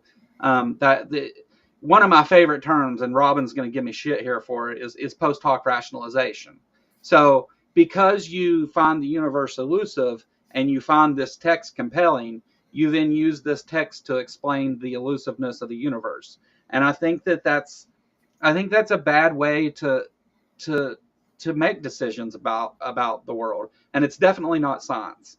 Well, I look at it a little bit different. I kind of see this as science, because this is a comment that's made 3,500 years before CERN, and Sure. 3,500. The Bible says a lot of things that aren't true, though, too. 3,500 years before we knew that the universe was expanding. And it's easy to say the Bible says there's a lot of things that Bible says a lot of things that ain't true, but to prove that is a completely different thing. I would disagree with you. I haven't found things that the Bible has lied to me about in anything. Well, But I wouldn't say. if I I could, would. if I Go could, ahead. if I could finish this one point, Yeah, go ahead. Sorry. that's okay. There's also the dark energy or the dark matter. The dark matter we're seeing held these things together. In Colossians chapter 1, it tells us that God is the one that's holding all of creation together, the galaxies, the universe, everything. God is the one holding it together. Now, we find all of a sudden then through science that we don't know what's holding it together. And we don't know what's expanding the universe. The So, Bible is making clear statements over and over and over and again that this sentient being, this one that ordered the universe, is the one that did it. yeah, So, but other religions have those explanations too. Why are they wrong and you're right? well, that's going to bring us to point number 3. I told you we can move past the second one really quick. My point number 3 is anthropology, mankind. Let's look at the ancient mythologies and ancient religions. I find it fascinating. One of the things that I find fascinating about all this, Joe, is this. When we look at the original things that men worshipped, Right. what do you call these truncated pyramids? I'm sorry, not temples. What are they called? What like the Aztec temples or the Mayan temples? No, like the Tower of Babel, for instance. The That still Tower of Babel never existed, or it's never been what? shown to have existed. Yes, it still does, as a matter of fact. Well, nobody's ever found any archaeological evidence to suggest that it does. As The it- book It's, says it does, but there's no it's in evidence outside Iraq, of the dude. book. It's in Iraq. I'm sorry. It is in Iraq. Yeah. So anyway, Okay. Where is the evidence of that? Like you well, can say hold that, on, but there's hold on a no minute. scientist that supports that. Well, there might be some creationist scientist charlatan that does, but no mainstream scientist supports the Tower of Babel ever existed at all. Are you Like saying you're Nimrod just didn't inserting exist? a fact that's not true, which is the problem. Like because we don't have an understanding of something, and this is what sorry, I kicked the camera. This is what religion is, though, right? Like whenever religion is giving explanations for things that you don't understand, that make you feel better, essentially. And A but ziggurat. A ziggurat. That's what I was looking for. Do you know what a ziggurat is? no, I don't. What is it? Okay. A ziggurat is what was used before they started making temples. A ziggurat is like a truncated pyramid, for instance. Okay. It has a base, usually like a pyramidal base, and then it has a small structure on top, a large flat area, and a small structure up top. Now, it was said that they would build these ziggurats. That you'll find the ziggurats all over the place. You can type it up and look for it yourself. These ziggurats are found all over the ancient world, and they Okay. existed before temples. And according to the people that built these ziggurats, this was built for beings that would literally come down from the sky Yeah. among the people and rule over them. These were the people who claimed to be the gods. Okay. Ancient people did that a lot. Yeah. But Okay. here's the thing. Let me comment on something you said real quick, just so we don't go too far from it. We know the evolution of what is actually pyramids in Egypt. We've seen that they tried to build pyramids and failed. There's all kinds of remnants of where they were learning to build pyramids and that didn't work out. And eventually they perfected it to what to what we see as like the pyramids of Giza or whatever. But there was a lot of failed pyramid attempts, and we see that. So I would say that I haven't looked into what you're talking about, but the Egyptians built pyramids and did that. These Yeah. ziggurat things Ziggurats. seem to be a different structure, just like the Mayan temples are a different structure. They're kind of shaped that way because ancient people knew you could stack things up, start with a wider base and go smaller, and you know, that they had similar building techniques because that's an easy way to build something. But well, the point is that I'm making here is that these things weren't intended to have like a meaning like a pyramid or something like that. They right, it was a different building. They were literally a place where they received some godlike being, at least in their stories. Now, the Greeks and the Romans did this too. Well, not just the Greeks, not just the Greeks and the Romans. No, there was lots of them. I'm just saying I'm just mentioning other cultures that did the same thing. Is all.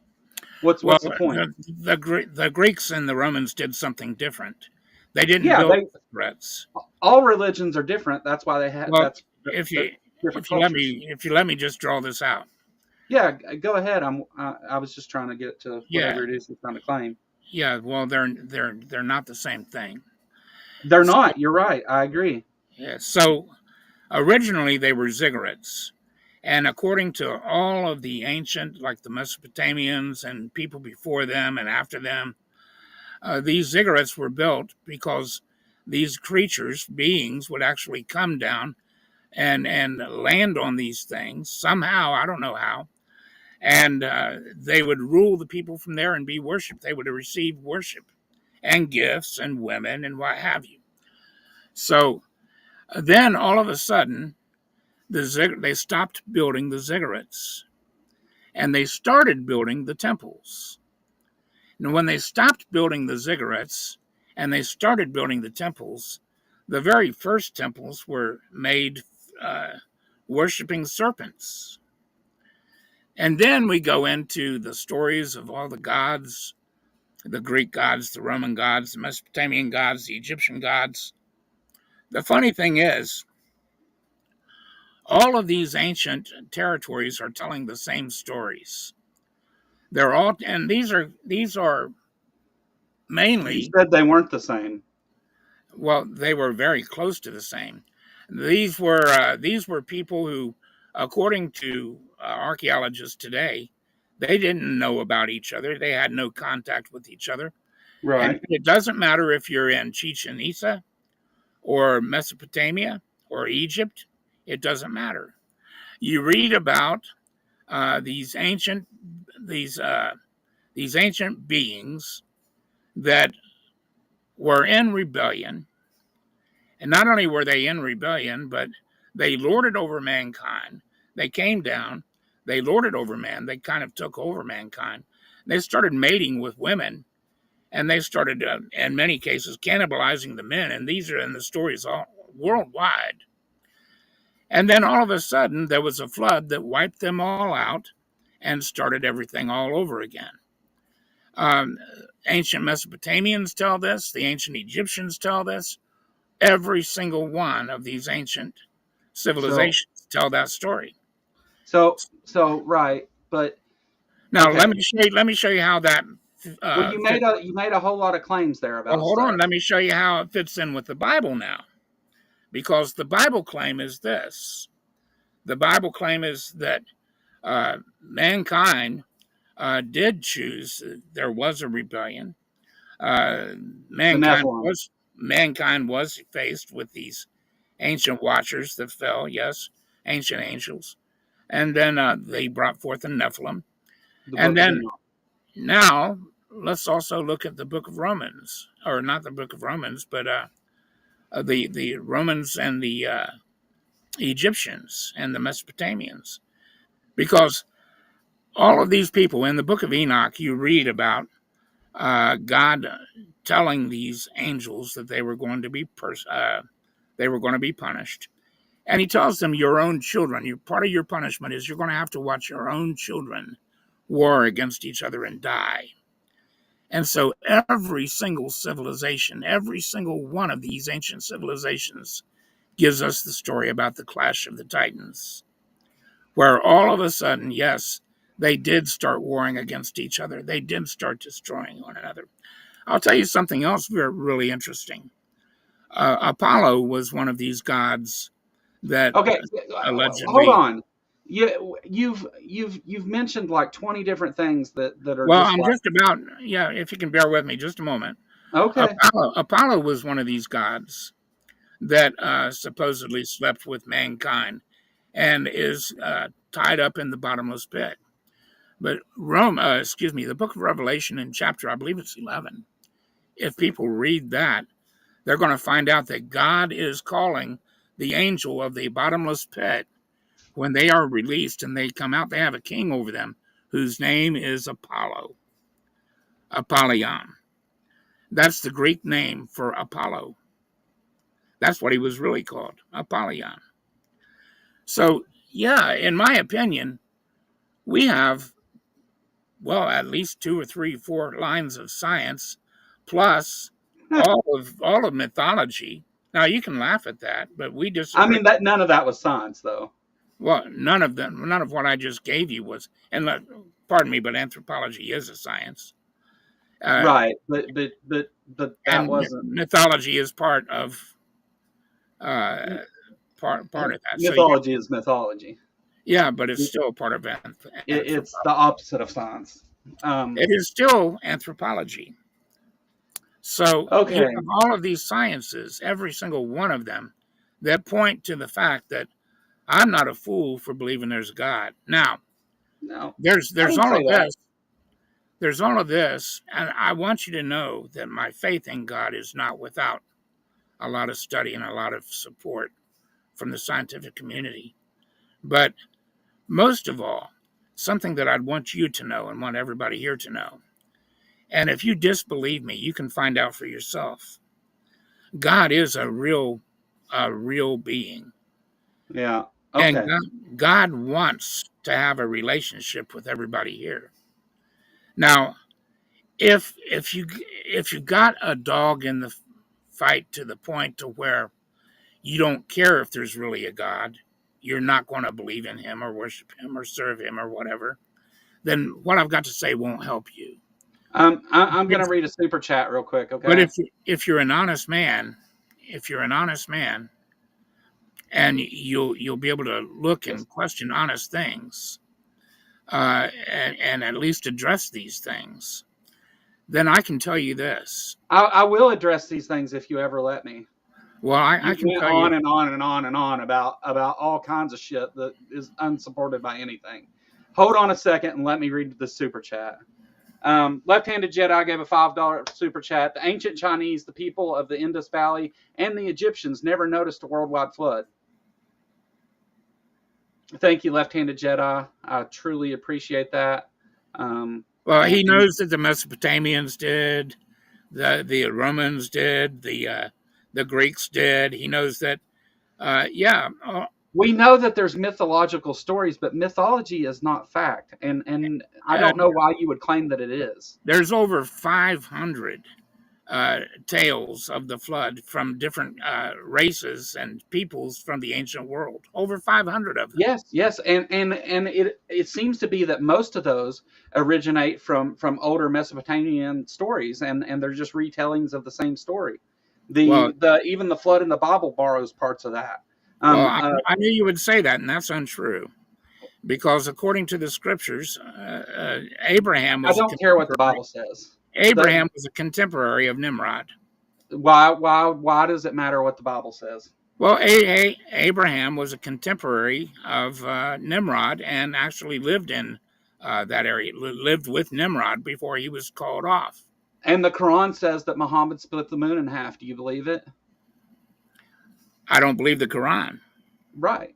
Okay. So why should we believe the Bible? I do believe the Bible because it's been proven correct to me and absolutely everything. It's been proven to you, but it hasn't been proven sufficiently to any historian or anybody. One day I asked God, "Are you real? Are you for real?" Yeah. And he answered vocally.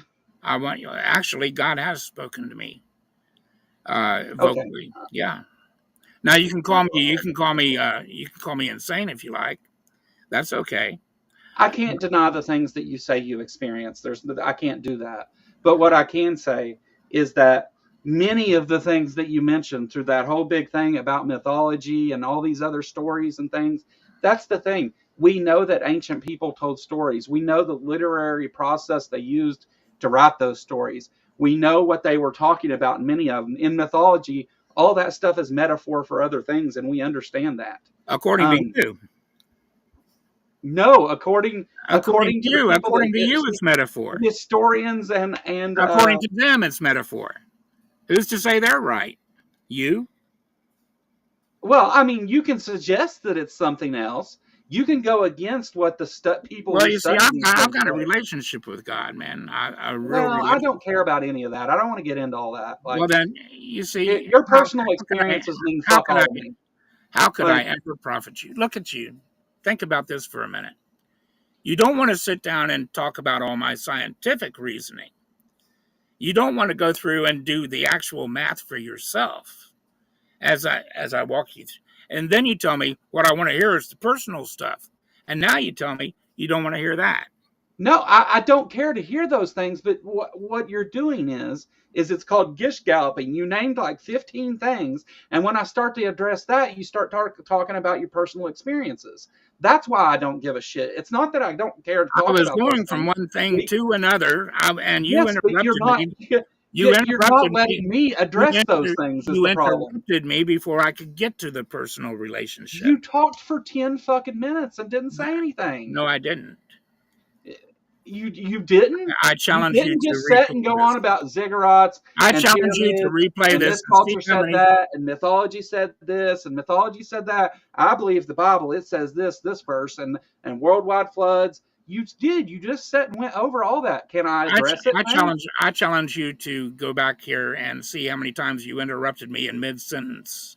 I just sat and let you talk forever and didn't say anything. I challenge you to do it. I challenge you. When we're done, go back over it. The chat has been sitting here saying, Gish Gallop, quit preaching, because you've been talking about it forever. I don't care what they're saying. I'm not talking to them. I'm talking to you. I tried twice to interrupt and ask about things that you mentioned, and you said, hold on, let me just say this, and then you went on and on and on. Because you're stopping me before I get to a point. You never make a point. You just say because you don't let me. Things, and you don't. Because you have refused to let me make my points. Your point is you believe these things are true, even though nobody has shown that they are. That's what you're saying. I already get it. Like, do you know how much you got wrong in the first half hour? Huh? Do you know how much of the science you got wrong in our first half an hour? Do you know? I know how much of it that you misrepresented. Well, I gave you my whole argument for the first out of your ignorance, Joe. Yeah, I made a mistake about collagen, and I admitted to that. It's not. Do you want to bring that up? Look, God must be real because I messed up about collagen. Holy fuck! You're even saying that you even claimed that Mary didn't claim that those fossils are not fully mineralized. She clearly says these are not fully mineralized. They soaked them in acid and left them setting longer than they were supposed to. Some soft tissue is still remaining. And you can't even get that. Oh, God. Joe, you're not being honest. Yeah, I'm not being honest. You did not. No, you're not. You won't even listen to the words that she's telling you. She's saying you are wrong about her research, and you continue to say it's something else. You're lying about her research actively.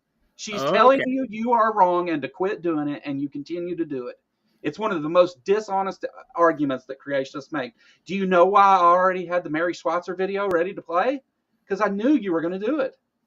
What? Because that's what all creationists do. They lie about Mary Schweitzer. What did I lie about Mary Schweitzer? It's the number one misrepresented piece of Tell me one lie I made. For years. And it's a shame. It's a shame that you all behave that way. You can't tell me a lie I told. Not a single one. What are you talking about? You're sitting there and misrepresented her work. I played a video. What lie did I tell? Misrepresenting her work, and you continue. What lie did I tell, Joe? You misrepresented Mary Schweitzer's work. What lie did I tell, Joe? Can you tell me the lie that I told? Yes, you just represented the Nephilim as something that's fact. You talked about Mary Schweitzer. What did I lie about Mary Schweitzer? You did. Why? Where? What? When she's telling you what you're saying is wrong, and you continue to say that wrong thing, lie about? That's what a lie is. Regarding Mary Schweitzer, where did I lie? Name that specific lie, Joe.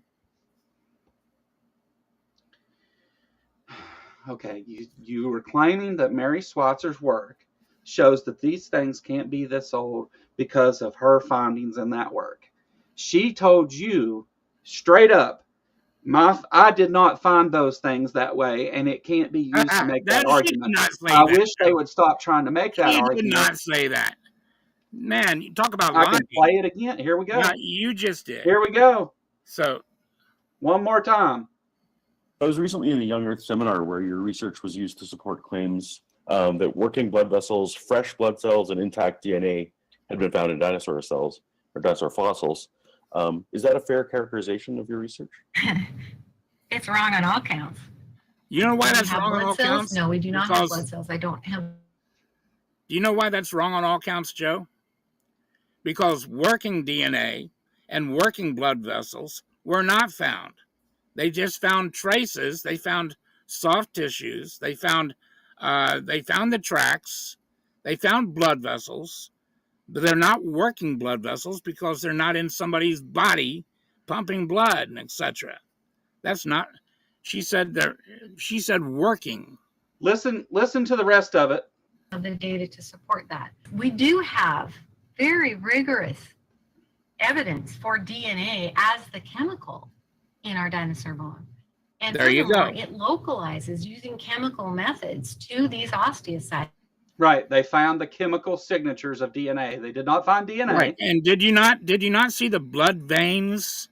Yes, I did. But listen to what she says about all that. Okay, so you admit that she showed blood veins to 60 Minutes, didn't she? Okay. We went through all this, right? Didn't she left it in acid and it I'm asking, and they found didn't she show them didn't she show them actual blood veins? No, not at all. Then let me pull mine back up. No thanks. So no thanks, huh? No, because you never let me say anything I'm trying to say. Instead, you say, "Well, I'm going to pull this up." I've said, "Listen to the rest of what she says" 5 times because she tells you the date and says, "Yeah, play it again."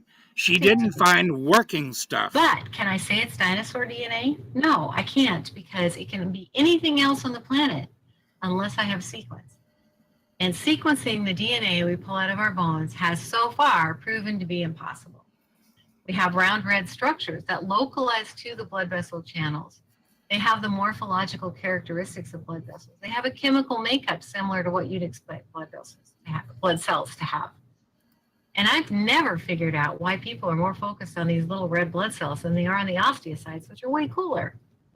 Well, because even if they were really, here's the important part: we had blood cells and we had blood vessels. That doesn't change anything, correct? I mean, that doesn't change our understanding of the age of the Earth. It only changes our understanding of how things are fossilized, correct?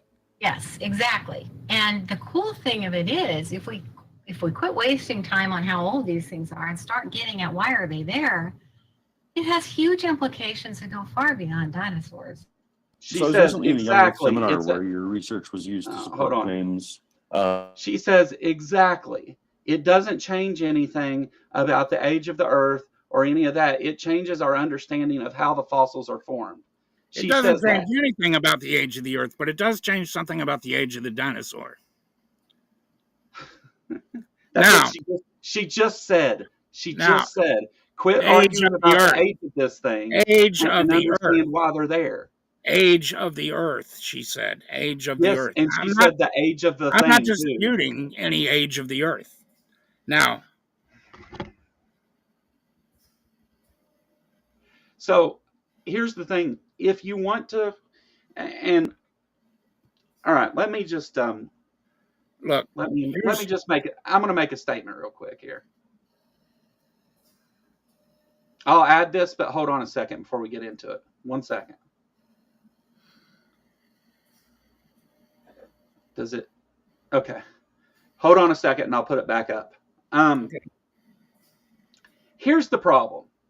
So the things that you cite, she disagrees with you.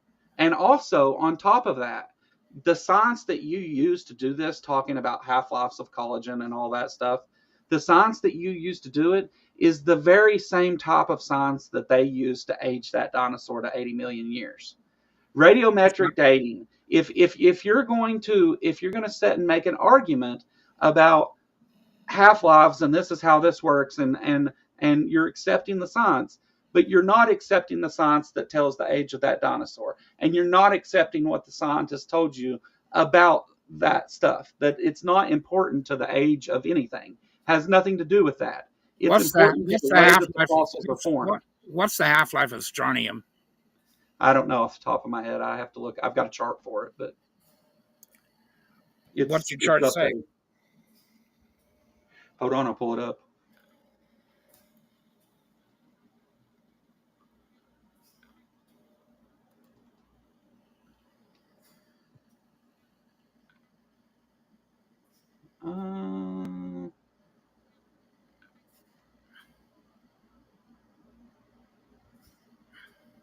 C14 article. Well, I've got a chart here that has them all on it. I can save you a little time. I'll just Google it again. Would be easier. Yeah, uranium is 4.5 billion half-life. Sure. Uranium-238 is 4.5 billion years old half-life. Rubidium is 48.8 billion years for a half-life. Potassium-40, 1.25 billion. How do they know this?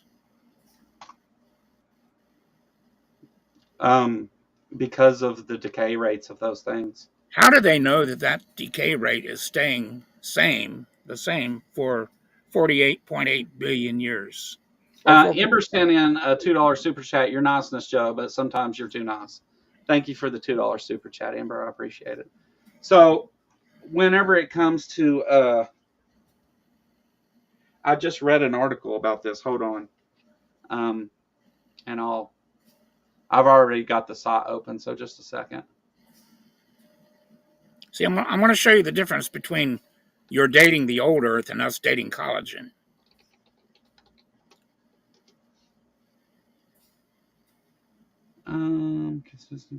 Consistency of radioactive decay rates. The consistency of radioactive decay rates is not an assumption. It's sort of supported by evidence. The radio decay rates of nucleides in radiometric dating have not been observed to vary since their rates were directly measurable, at least within the limits of accuracy. This is despite experiments that attempt to change decay rates. Extreme pressure can cause electron capture decay rates to increase slightly, but the change is small enough that it has no detectable effect. Supernova can have effects on things. Radioactive decay at rate fast enough. That's young Earth stuff. Let me point something out here to you. At least you're getting some variables there that do say that they use quantum mechanics to confirm it. It's not. It's the decay rate is quantum mechanics doesn't confirm that. That's what they say. That's what the scientists say. Anyway. Yeah. Well, I'll give you the source too. Hold on. They're going to be hard pressed to prove that. Let me point something out here. Their half-life, estimated half-life for uranium-238, 4.5 billion years. That's a nice guess, but it's completely untestable. Okay, listen. The half-lives of radioisotopes can be predicted from first principles through quantum mechanics. Any variation would have to come from changes to the fundamental constants. According to the calculations that accurately predict the half-lives, any change in fundamental constants would affect the decay rates in different elements disproportionately, even when the elements decay by the same mechanisms. That's from Drs. Greenless and Crane, two different papers that are cited. So they're saying that the decay rates can change. If the fundamental constants of the universe there you go. But the fundamental constants of the universe can't be different. We've established that if they changed, our universe would not exist, right? No. Like that's one of the creationist points. Read that one more time, please. Okay. I imagine you want to hear about the constants, right? The one Any variation would have to come from changes to fundamental constants. According to the calculations that accurately predict half-lives, any change in fundamental constants would affect decay rates of different elements disproportionately, even when the elements decay by the same mechanism. Any change of fundamental constants. Yeah, can you show that the fundamental constants of the universe ever changed and that the universe look, could continue to we exist? know that the fundamental constants, for instance, of iron and oxygen, changed the decay rate of those fossils, for instance, the decay rate of the soft tissue.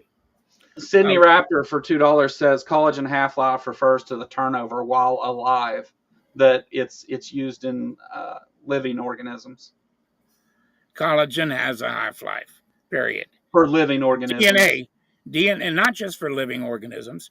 DNA. That's just what they said. I'm just telling wrong. You. DNA has a half-life, for instance, and we use the DNA. It's roughly 500 and some. They didn't find any of that. Yeah. Well, she did find DNA. She just can't she say said she found chemical she DNA. Said she can't say it was dino DNA. That's because it was. She didn't find a strand of DNA. I saw that interview with her. Yes. Yeah. Well, she just said it too, so I'm gonna go with that. Yeah. Well, you need to understand. But here's what I'm saying. Your 4.5 billion year half-life is untestable. Because what you can do, you can extrapolate over, 100 years or so, but that's extrapolating 4.5 billion years over 100 years. Now they said oxygen and iron can change the decay rate of this of collagen, so we know that decay rates can change. They can fundamentally change. They can. To say that the scientists say that they can't. To say that this can't change. Well, she just said it does change. She just said that oxygen and iron did change the fossils. Okay. So once again, I'm going to point out here that what we've done. So you're not going to let me make my point here. Oh, fuck. Well, the point being that your 4.5 billion year half-life, how are you going to test that? Let me see anybody prove this half-life. 4.5 billion years.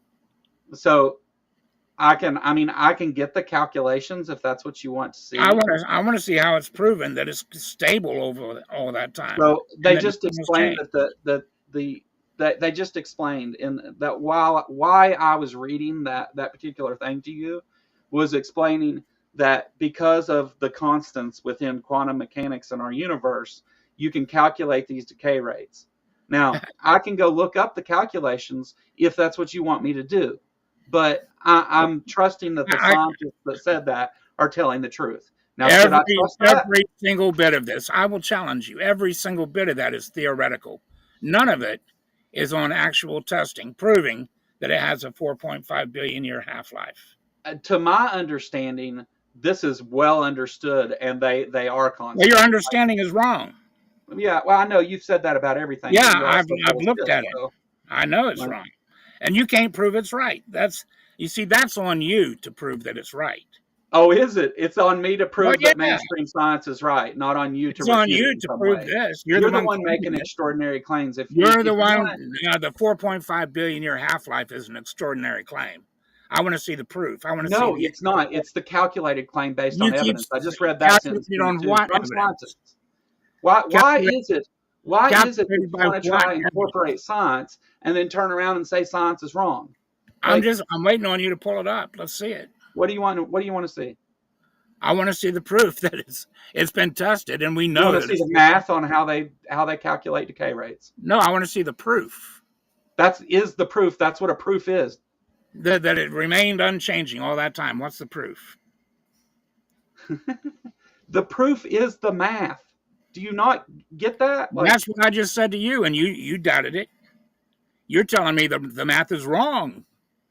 Well, no, the math's not wrong. I'm using her numbers. I'm telling you the math doesn't apply to what you're trying to use it for. Of course it does. And I would imagine if why does it not apply? If I look up collagen half-lives. Why does it not apply? Because you're misrepresenting the science of marijuana. How am I misrepresenting it? Because she's saying that there's nothing there. You keep going back to this. She said there's nothing there. Can you show me one thing I've missed of the Earth or the age of anything. So why are you disagreeing with her in her own work? I didn't say this affects the age of the Earth at all. That's the whole argument you set and made. Is that's not my argument. 4.5 billion years can't be You're right. not even listening to my arguments. I mean, I'm not high. This was the third time I've told you that's not my argument. You're not even listening to what I am saying. You said these things cannot be that old because of the collagen half-lives. What things? I told you that the collagen half-lives cannot be that old. There's nothing. I did not say the Why? Earth. Why is my it's getting ready to end my live broadcast for some reason. I'm not sure why. Okay. It just ended for some reason. I'll tell you what I'll do. I will pull up some stuff for you to show you that you're wrong on some of this stuff. Am I still live, guys? To show you that you're wrong about Mary. To show you that you're wrong about what she's saying there. Hold on a second. Hold on. Am I still live, everybody? Can you still hear me? It says, I don't know. It says you're live on this. Can everyone still hear me? Because it said it was going to end, but it okay. Yeah. Well, listen, I don't know why it did that. It didn't end though. It's still going. Listen,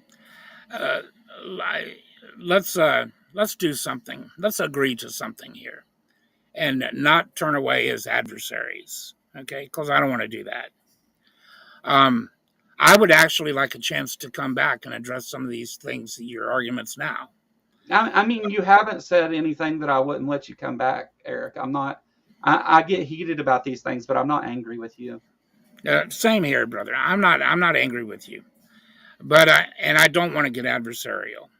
So let's just pick a good time to call this a good discussion, a good passionate discussion, and we can come back, make another time. Give me a chance to pull out a couple of things, and maybe we can do it a point at a time, so we don't wear things out and it doesn't.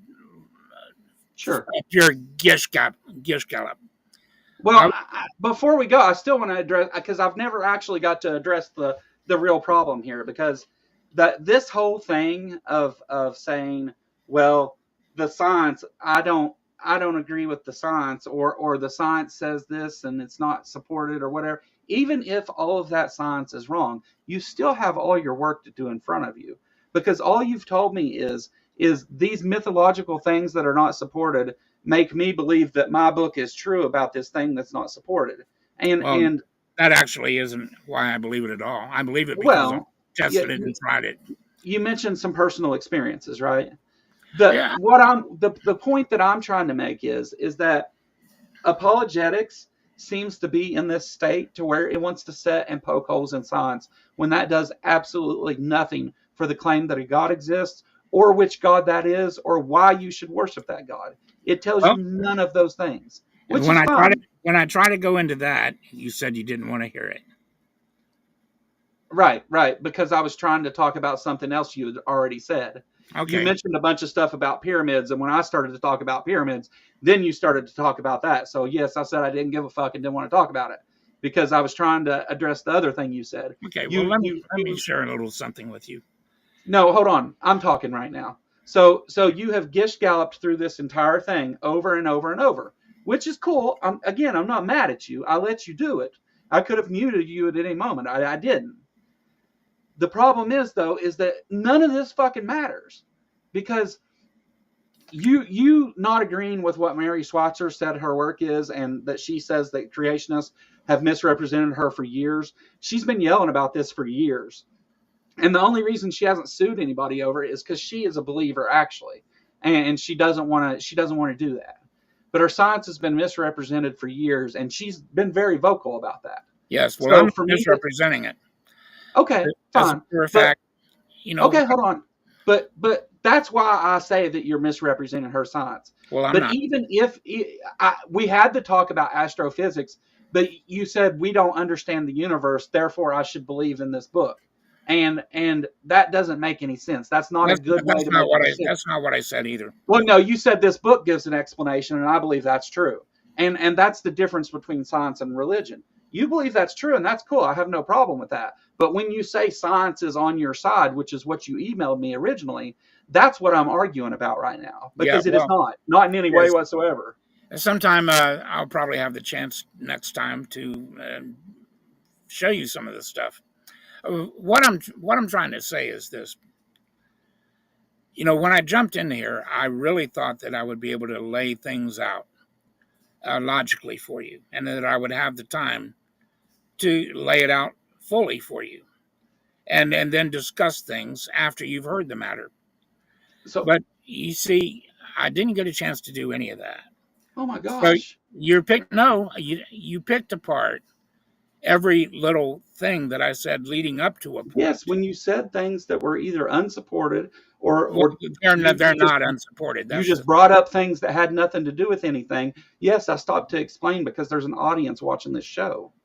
Well, like if you go through and name 10 things and I don't, then you say I start to address them and you say, well, let me make my point. Like then we don't address those 10 things. So I have to address the things. Write it down and let me finish my point. Right, but then we go through. You're going to sit and talk for 20 minutes, and I'm going to sit and talk for 20 minutes. Why can we not talk about the points as you bring them up? Because that's a dishonest way to argue. That's why it's called a gish gallop. I'm not saying you're dishonest. I'm saying it's a dishonest way to have a conversation. If you stop me at every end of a sentence, I don't get to explain anything, and that's the way this turned out tonight. Oh shit! Yeah, you went on and look. The audience has had to keep an hour talking about how you went on and on and on. I had to keep going over the same things because you wouldn't let me off it. You wouldn't let me. Kept saying the same wrong things over and over, and they acted like I was stopping you. Even what you said about Mary Schweitzer was wrong. You went on about let me do the math. Let me do the math. Wrong. You quoted her wrong. She did not say half the things that all she said played her fucking clip, dude. Yeah, it was her speaking, not me. I challenge you to play it again. What do you want to hear this time? I will. I don't care. Go ahead. About the age of the Earth? Is that what you want to hear? No. About the age of the dinosaur? Because she says that too. No. Play it and stop when I tell you to. You'll see. Okay. Hold on. Let me get it to the beginning. So I was recently in a Young Earth seminar where your research was used to support claims that working blood vessels, fresh blood cells, and intact DNA had been found in dinosaur cells.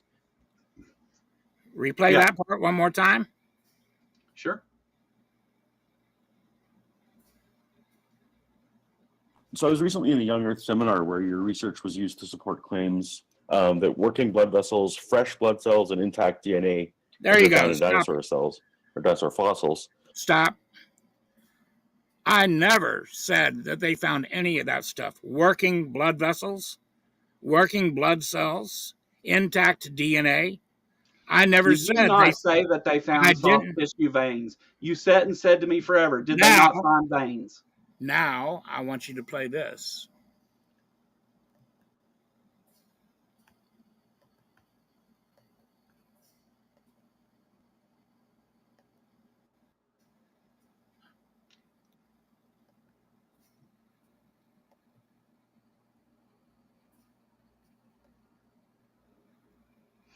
They asked her in this clip, did you find anything that changes anything at all about this?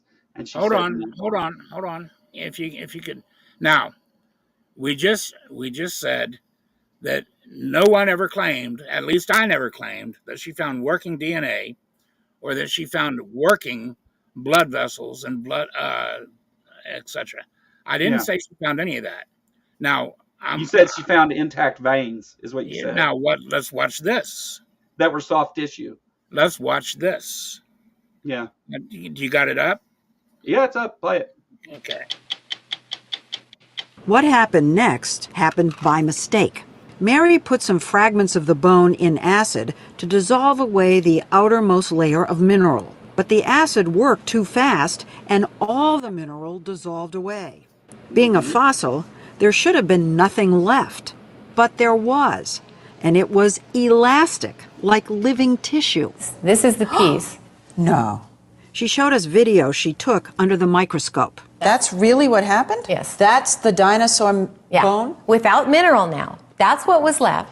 It looked like the soft tissue she would have expected to find if it had been modern bone. This was impossible. This bone was 68 million years old. So you see this and you think, what? You I didn't want to tell anybody. You'd be ridiculed, Yes. right? And so I said to my technician, okay, do it again. I don't believe it.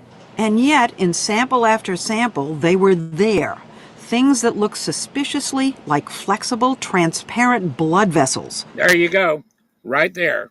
Things that looked like that. When she dissolved bone in acid longer than she was supposed to. Will you listen? I'm gonna answer to what you said. There you go. I'm gonna answer to it. Would you let me speak, please? Yeah, you can speak in just a second. So she said they looked like blood vessels. Now, in the other things, she says she cannot say that they are those things. So it looked like that doesn't mean that it was this or was that or anything else. It looked like those things. Go ahead. You should.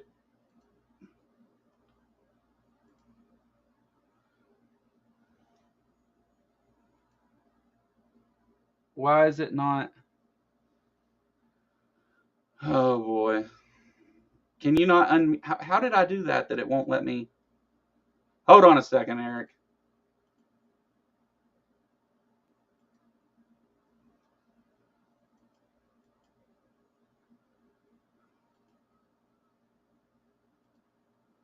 Why is it doing that? Try and unmute yourself, Eric.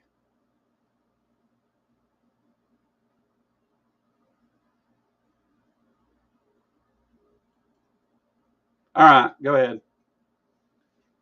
Oh, I got to add you back on the stage. Hold on.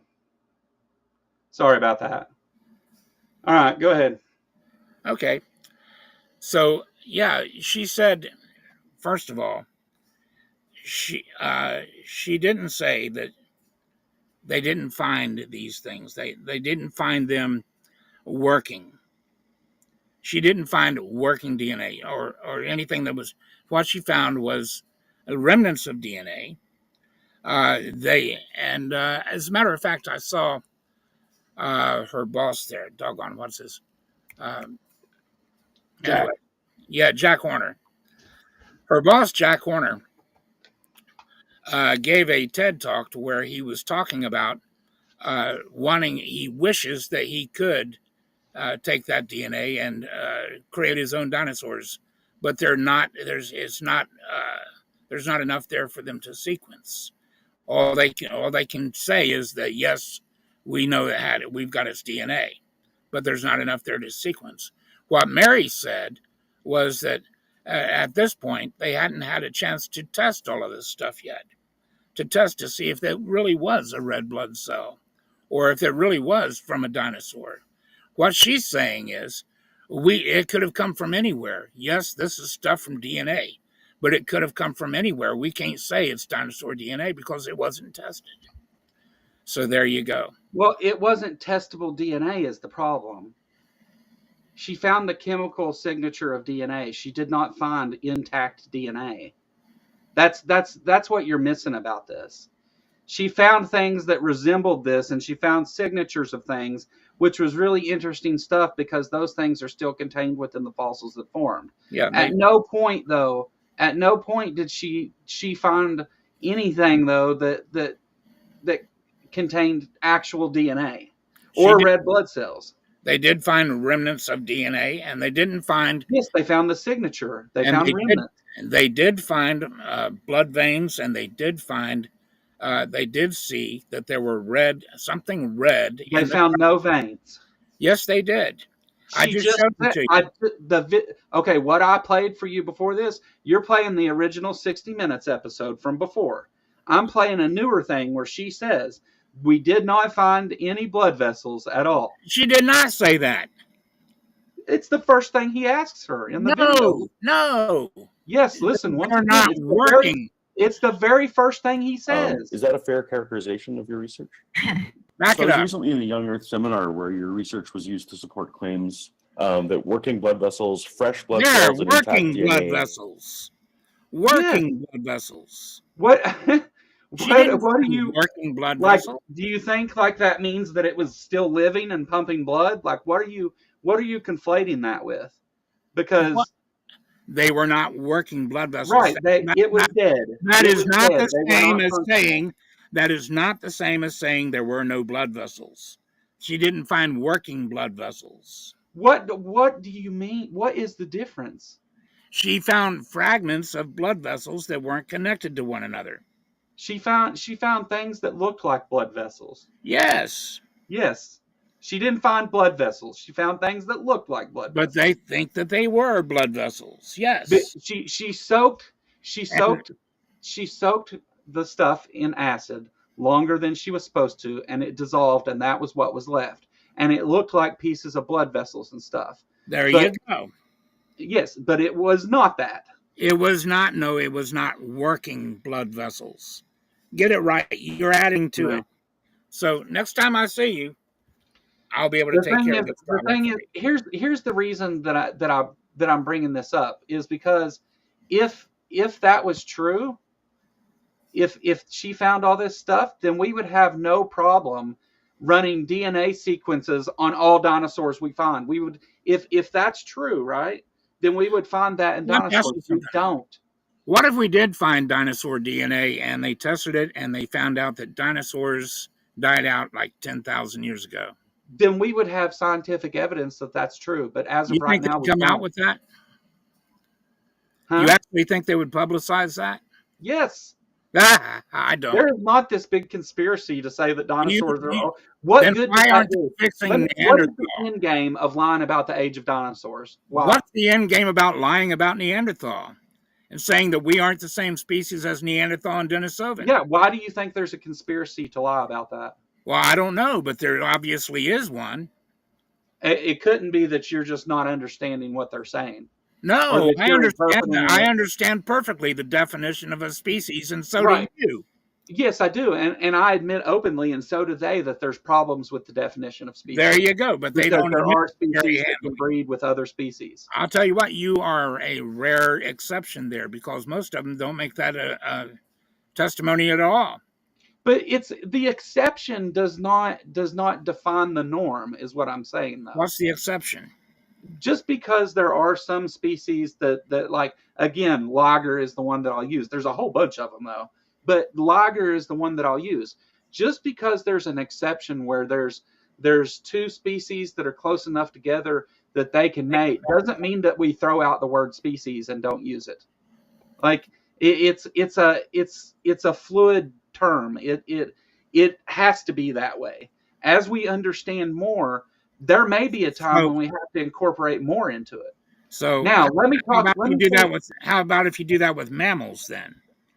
Let's change the classification of mammals. Why? Do this too. Why? Exactly. Based on what? Why? Based on what?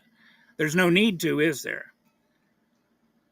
Do you understand the point? We classify things and we put them in little boxes so it's easier for us to organize and understand. But when the atheist sees that, hey, this gives me a problem, and they don't like it, and to them it is a problem, and they don't know how to explain it.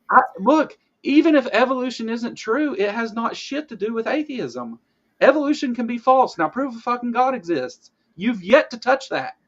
That's the problem. This is the thing that apologists engage in. You want to poke holes in science in order to say, no, the atheists are wrong and all this is wrong. Fine, you want science to poke in what I believe.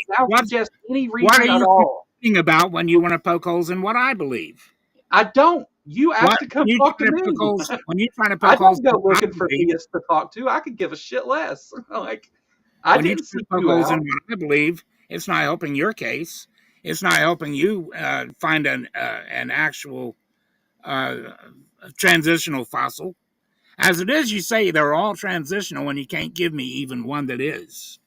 If they all are, that's more than one. Okay, it's kind of. You can't give me any. What do you? Humans are transitional. Prove all that. Dinosaurs are transitional. All fossils are transitional. Like what Prove do you? That. How? Look. Let me point out something here. Genetics. If you were going to prove a lineage, there's only one way to prove it or disprove it. Do you know what falsification is? A falsification procedure is this.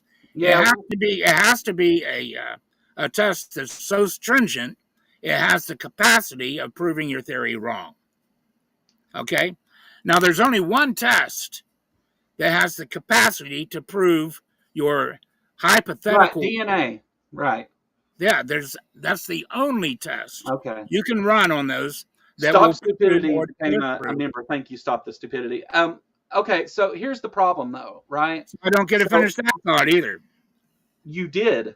I'm not going to let you go on about it for 20 minutes. No, you're not going to let me go on for 1 minute, and that's okay, sir.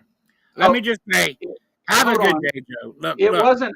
Hold on. It said that Scribe Stop the Stupidity gifted 5 memberships. Mage Grey Wolf got one. Austin, Al, Tyler, and somebody else. Poor Claire. That's welcome, cool, guys. You should have given them a better. Hold on. Hold the fuck on. I'm doing my show thing here now, okay? Okay. Sydney Raptor, Eric, what positive evidence for 6,000 years? He didn't claim 6,000 years, Sydney. So I'll say that much. But and that's what I'm driving at, though. You want to claim this other thing by poking holes in science, and it does nothing to prove that thing at all. Claim what other thing? That science is on the side of religion. That science supports Christianity in some way. That's the message you sent me. That's why we had this conversation. No, I think you're actually intimidated, Joe, to let this be drawn out. I really am. I really do think that. And I'm sorry to say that. You can say whatever you want. I don't care. Well, I do like you as a person, man. I'm not your enemy. I'm not your enemy. And I'm not your enemy either. I want you to understand that. But what apologists do, the thing you're doing, is the enemy of your own religion. It's you guys that are destroying Christianity, not us. I don't know what you mean by that. Whenever you come and make these claims that mainstream science is wrong about everything in order to fit your narrative. I didn't say mainstream science is wrong about everything. You said Mary Schweitzer's wrong about what she said. You said I didn't say Mary Schweitzer's wrong about anything. You said carbon dating is wrong about the things it says, and that since we I didn't say carbon dating is wrong either. You said that yes, you did. You said carbon dating is wrong. Show it was constant. They calculated it. And you said, Joe, you said carbon dating was wrong. You did. The paper I read to you was in response to you saying there's no way to observe that strontium has a 4.5 billion year half-life. And I said, yes, they observed the decay of it because it's always decaying.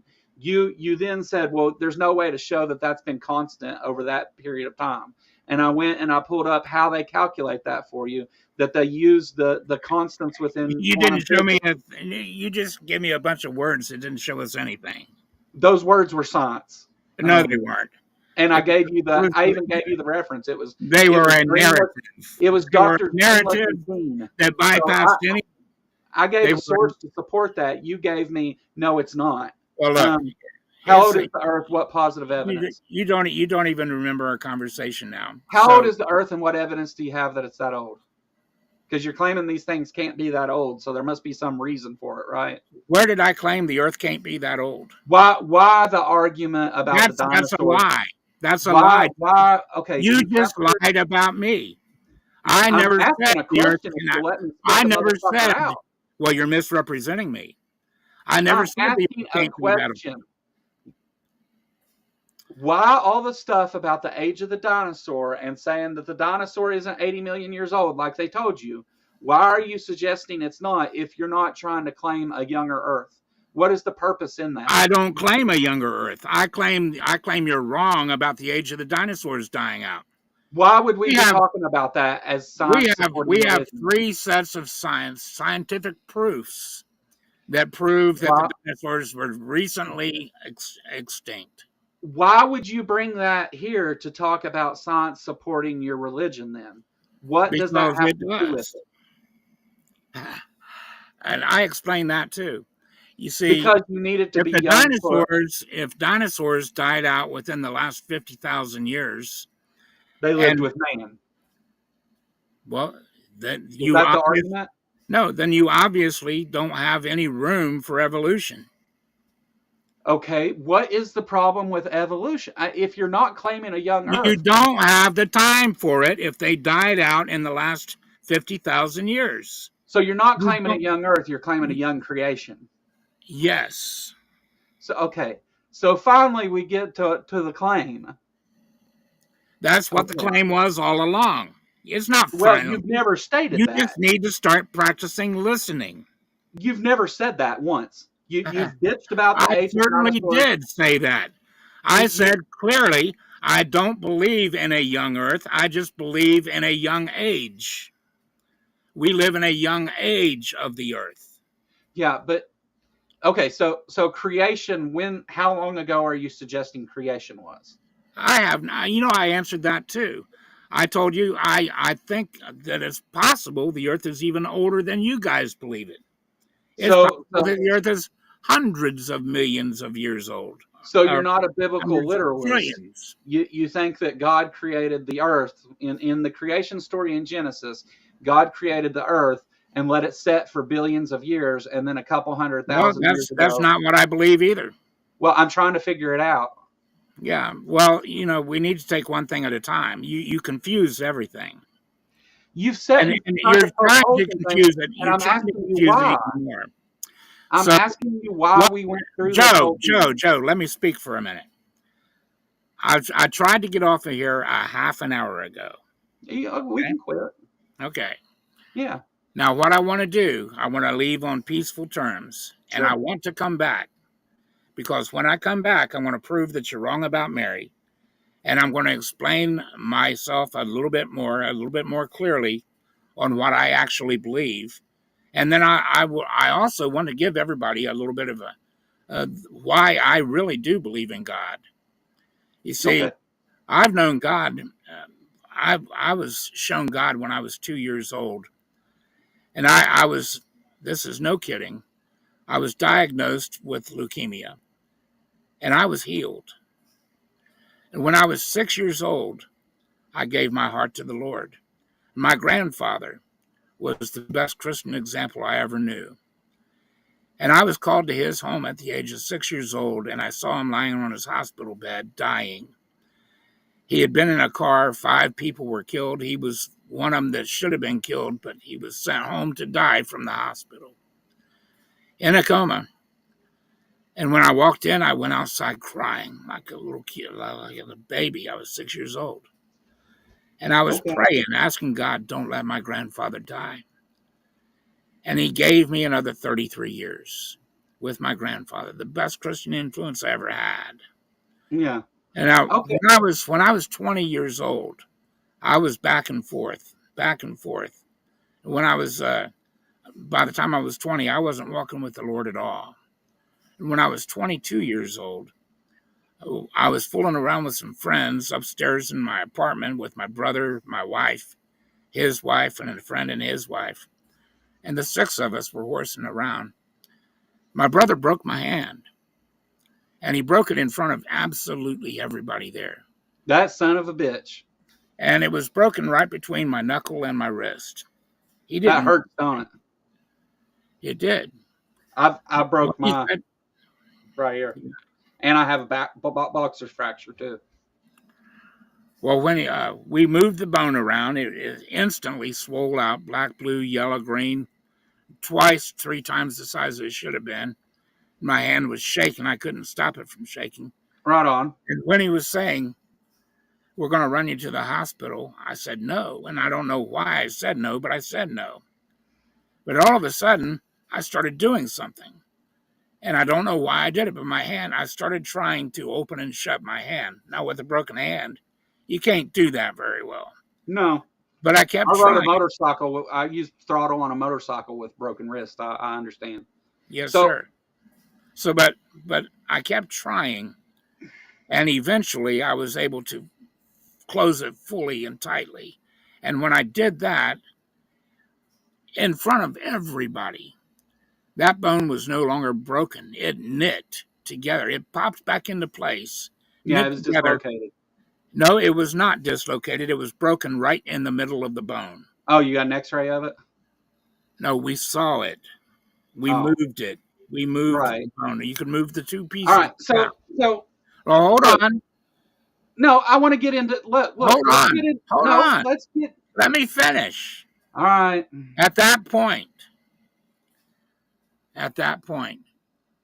my brother looked at me, and I heard something. God spoke to me. And he says, if you don't give me glory for this, Eric, you're going to die. He told me that. Nobody else heard it. But I heard it with my ears. I felt it inside me. And it like to put me on the floor in fear. And my brother spoke up at that point. Because here's something you don't know about me. My mom might have been a Christian, but my dad was a pagan. So we got to see both sides. And my brother thought this was something I did. Yeah. And I could have gone on to say, I could have gone on to say that was something that I did, but I didn't. Because God put the fear of him into me at that point. Yeah. And I told him, Brian, what you saw was not me. That was the power of God that healed my hand. And when I said that, the building that I lived in, which was the Wagon Wheel Bar and Grill in Wilmington, Ohio, owned by my relatives at the time, it shook. The whole building shook when I told him that was the power of God, to the point that the people that were in the bar came upstairs. Now, since that time... Why would they go upstairs? Because the building shook. Why would they know to go upstairs? Because I lived up there. So they knew it was you shaking the building? They thought it had to have been, but it wasn't us. Yeah. And when they saw everything was intact, they left. But so enough with the anecdotal stories. That's when I sent everybody else home and I began to pray. Yeah. And I told the Lord, I'm sorry. Eric. Stop. I told the Lord that I'm sorry. I told the Lord that you're going to have to make me stop if you don't want to hear this. You're right. I don't want to hear it. You've been going on forever. Well, this is something that I will finish. Crazy ass bullshit. Like, I don't want to hear it. You're right. Okay, about actual things. You're going to have to be rude to me then, because I'm going to. Yes, I'm going to. I did have to be rude because you want to just rant on and on and on. So like you talked about your I sent everybody home, and I started to pray, and I asked God to please forgive me for leaving him. And I was only confused because every time I looked for help in what to believe and how to understand the word, all I met were preachers that didn't know what they were talking about. Yes, I've run into some people like that. I said, Lord, I need you to teach me what's right and what's wrong, to show me your scriptures. And from that point on, God gave me a hunger, and he began to teach me. And my relationship with God, Joe, is intimate. Sure. And I pray every day. I pray for my enemies. I see God answer my prayers every single day. I can tell you this. I sit here before you right now. 3 years ago, I was hospitalized with 8 heart conditions and stage 4 COPD. I'm going to drink bleach if you don't stop. Well, stop it. You know, Joe, I don't want your anecdotal stories. I could care less. Yeah, it's really funny. I'm going to point out your hypocrisy here. You didn't want to hear the science, and when I said I can give you the personal stuff, you said, "Well, that's what I really want to hear." Yes, but you've been monologuing for 10 minutes. And then you tried to shut me up from the moment I started relaying it. You just. So let me show you your hypocrisy. You're like a fucking old drunk man rambling about fucking crazy shit. The truth is, there's not any of this that you want to hear. There's none of it that you can demonstrate. And there's none of it you can win when it comes to the science. That's why you wanted me to shut up there. The science does nothing to. I will. If you'll have me back, Joe, I'll be back. So I'll have you back. We'll have a moderator. And here's the thing. Look, I want to set up what we're going to talk about when you come back. Okay. So you've destroyed all the scientific understanding of the age of the Earth and how old life on Earth is. You've destroyed all that. I'll give it to you. So we're going to start at the point. No, that's cheap and wrong. That's what you tried to do the whole time. What we will do is we'll go back over what Mary. Argue science with me? We'll go back over what Mary really said. Oh, fuck. I'm not talking about Mary Swatzer with you ever again. Well, you see, I didn't think you would want to, but no, because she said what she said, and you're trying to say something and different. I'm gonna prove you're wrong. So Okay. that's what we'll talk. That's how we'll start when I come back. That's what I want to talk about. We'll have some. As much as I don't like to do like organized debates, we'll have somebody come moderate and give us both equal time to talk. That way, there's none of that. Okay. Okay, and that's what I want to talk about. So this time we'll really get to talk about it. We'll talk about Mary Swatzer then. Okay. Okay, I'm gonna make you look stupid. You understand that's that, fine. right? I look forward to it, Joe. All right. So let's see here. I'm going to boot you off stage and do a closing, okay, Eric? You can hang out for a minute if you want, and I'll talk to you afterwards. But I'm going to boot you off stage for a minute, okay? Okay.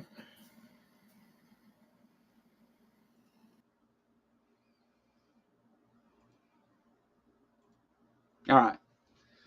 So, thanks everybody for coming and listening to us argue and all that stuff and talk about these things. You know, I do appreciate Eric taking the time to come here and talk, even if we passionately disagree about things and stuff. Again, I don't think Eric is my enemy. We do obviously need somebody to come in and moderate and stuff, and I'll get with somebody and do that. Maybe even just so we can get somebody that's like fair. Maybe I'll ask Justin from Skeptic Spin, since he moderated for Modern Day Debates for so long. That would be a fair way to do it. I'll get somebody from a neutral channel that'll come and do it, and we'll carry on this conversation. And I guess we're going to argue about Mary Swatzer. But I know this popped up in the middle of the week and was kind of not expected, but I really do appreciate everybody coming and watching, and those of you that submitted super chats and bought memberships and stuff. I truly appreciate it. I thank you guys so much. I hope that we get to, maybe I'll do a open stream that's not just members. I'll do a panel for everybody to come talk or something tomorrow even. Sometime soon I'll do something so everyone can come and say whatever they want to say, whether you're a creationist or a believer or not or whatever. Everybody can come hang out and talk about whatever. I'll do an open panel in the next couple days for everybody. That way it's not just me and Eric yelling at each other. That being said, I will be doing, I'll have Purple Rhymes with Orange on Sunday, and we're going to talk a little bit about how this time of year can be difficult for people for many reasons and stuff. You want to do an after show, Peter? We can do an after show. You want me to just open this show up and do it? I mean, I can't do that. It's getting too late. I'll have to do it tomorrow. I mean, I could do it for like 30 minutes, but that would be it. And I don't think we'd get into enough stuff. Anyway, Purple Rhymes with Orange is going to come talk. And of course, as we know, for years now, she has organized the Christmas marathon we do for 48 hours. I'll be on Christmas Eve for 3 hours from 2 to 5, I think is the time. Captive Desk Dave will go before me, and Ember will go after me. I'll send everybody to Ember's when my show's over. But I'll go on for 3 hours that day. I don't know exactly what we're going to talk about or what we're going to do. Maybe that'd be a good open panel day too. Jenny Morgan's going to come hang out. I know that much. But anyway, I look forward to that, and I hope everybody's staying safe and doing well during the holiday season. I know that I know this can be a tough time of year, especially for many of the atheist community who has a lot of trauma and family issues and all that stuff because of trying to have these difficult conversations. And these conversations are difficult to have. And again, I appreciate Eric coming and talking about it with me, and I appreciate all you guys. I've posted some merch. I've got some like Grateful to Know God's beanies. Those are cool as shit. I'm gonna get one of those actually and wear it. But just hoodies and shirts and coffee cups and stuff like that. I'm gonna make some more fancier stuff. That was just to set up the store and get it going. But that stuff's available, and go look at it. I mean, I don't even care if you don't buy it. Just go look at it. So so it'll continue to show it to people, give me some traffic. The Ark Encounter protest, I'm going to start working on that. If anybody wants to help with that, let me know. I'm going to be setting up a Discord server just for that. And so if anybody wants to get involved with that and help, get in touch with me, and I'll do that. That's all the planning for that's getting ready to start. I'm just trying to wait to get through Christmas before I did it. Try to make it tomorrow, Peter. Cool. All right. So that's all I got, guys. Thank you so much for coming. Let me see if I can find I didn't play my outro last time. Let's play it this time. Have a good one, guys. Later.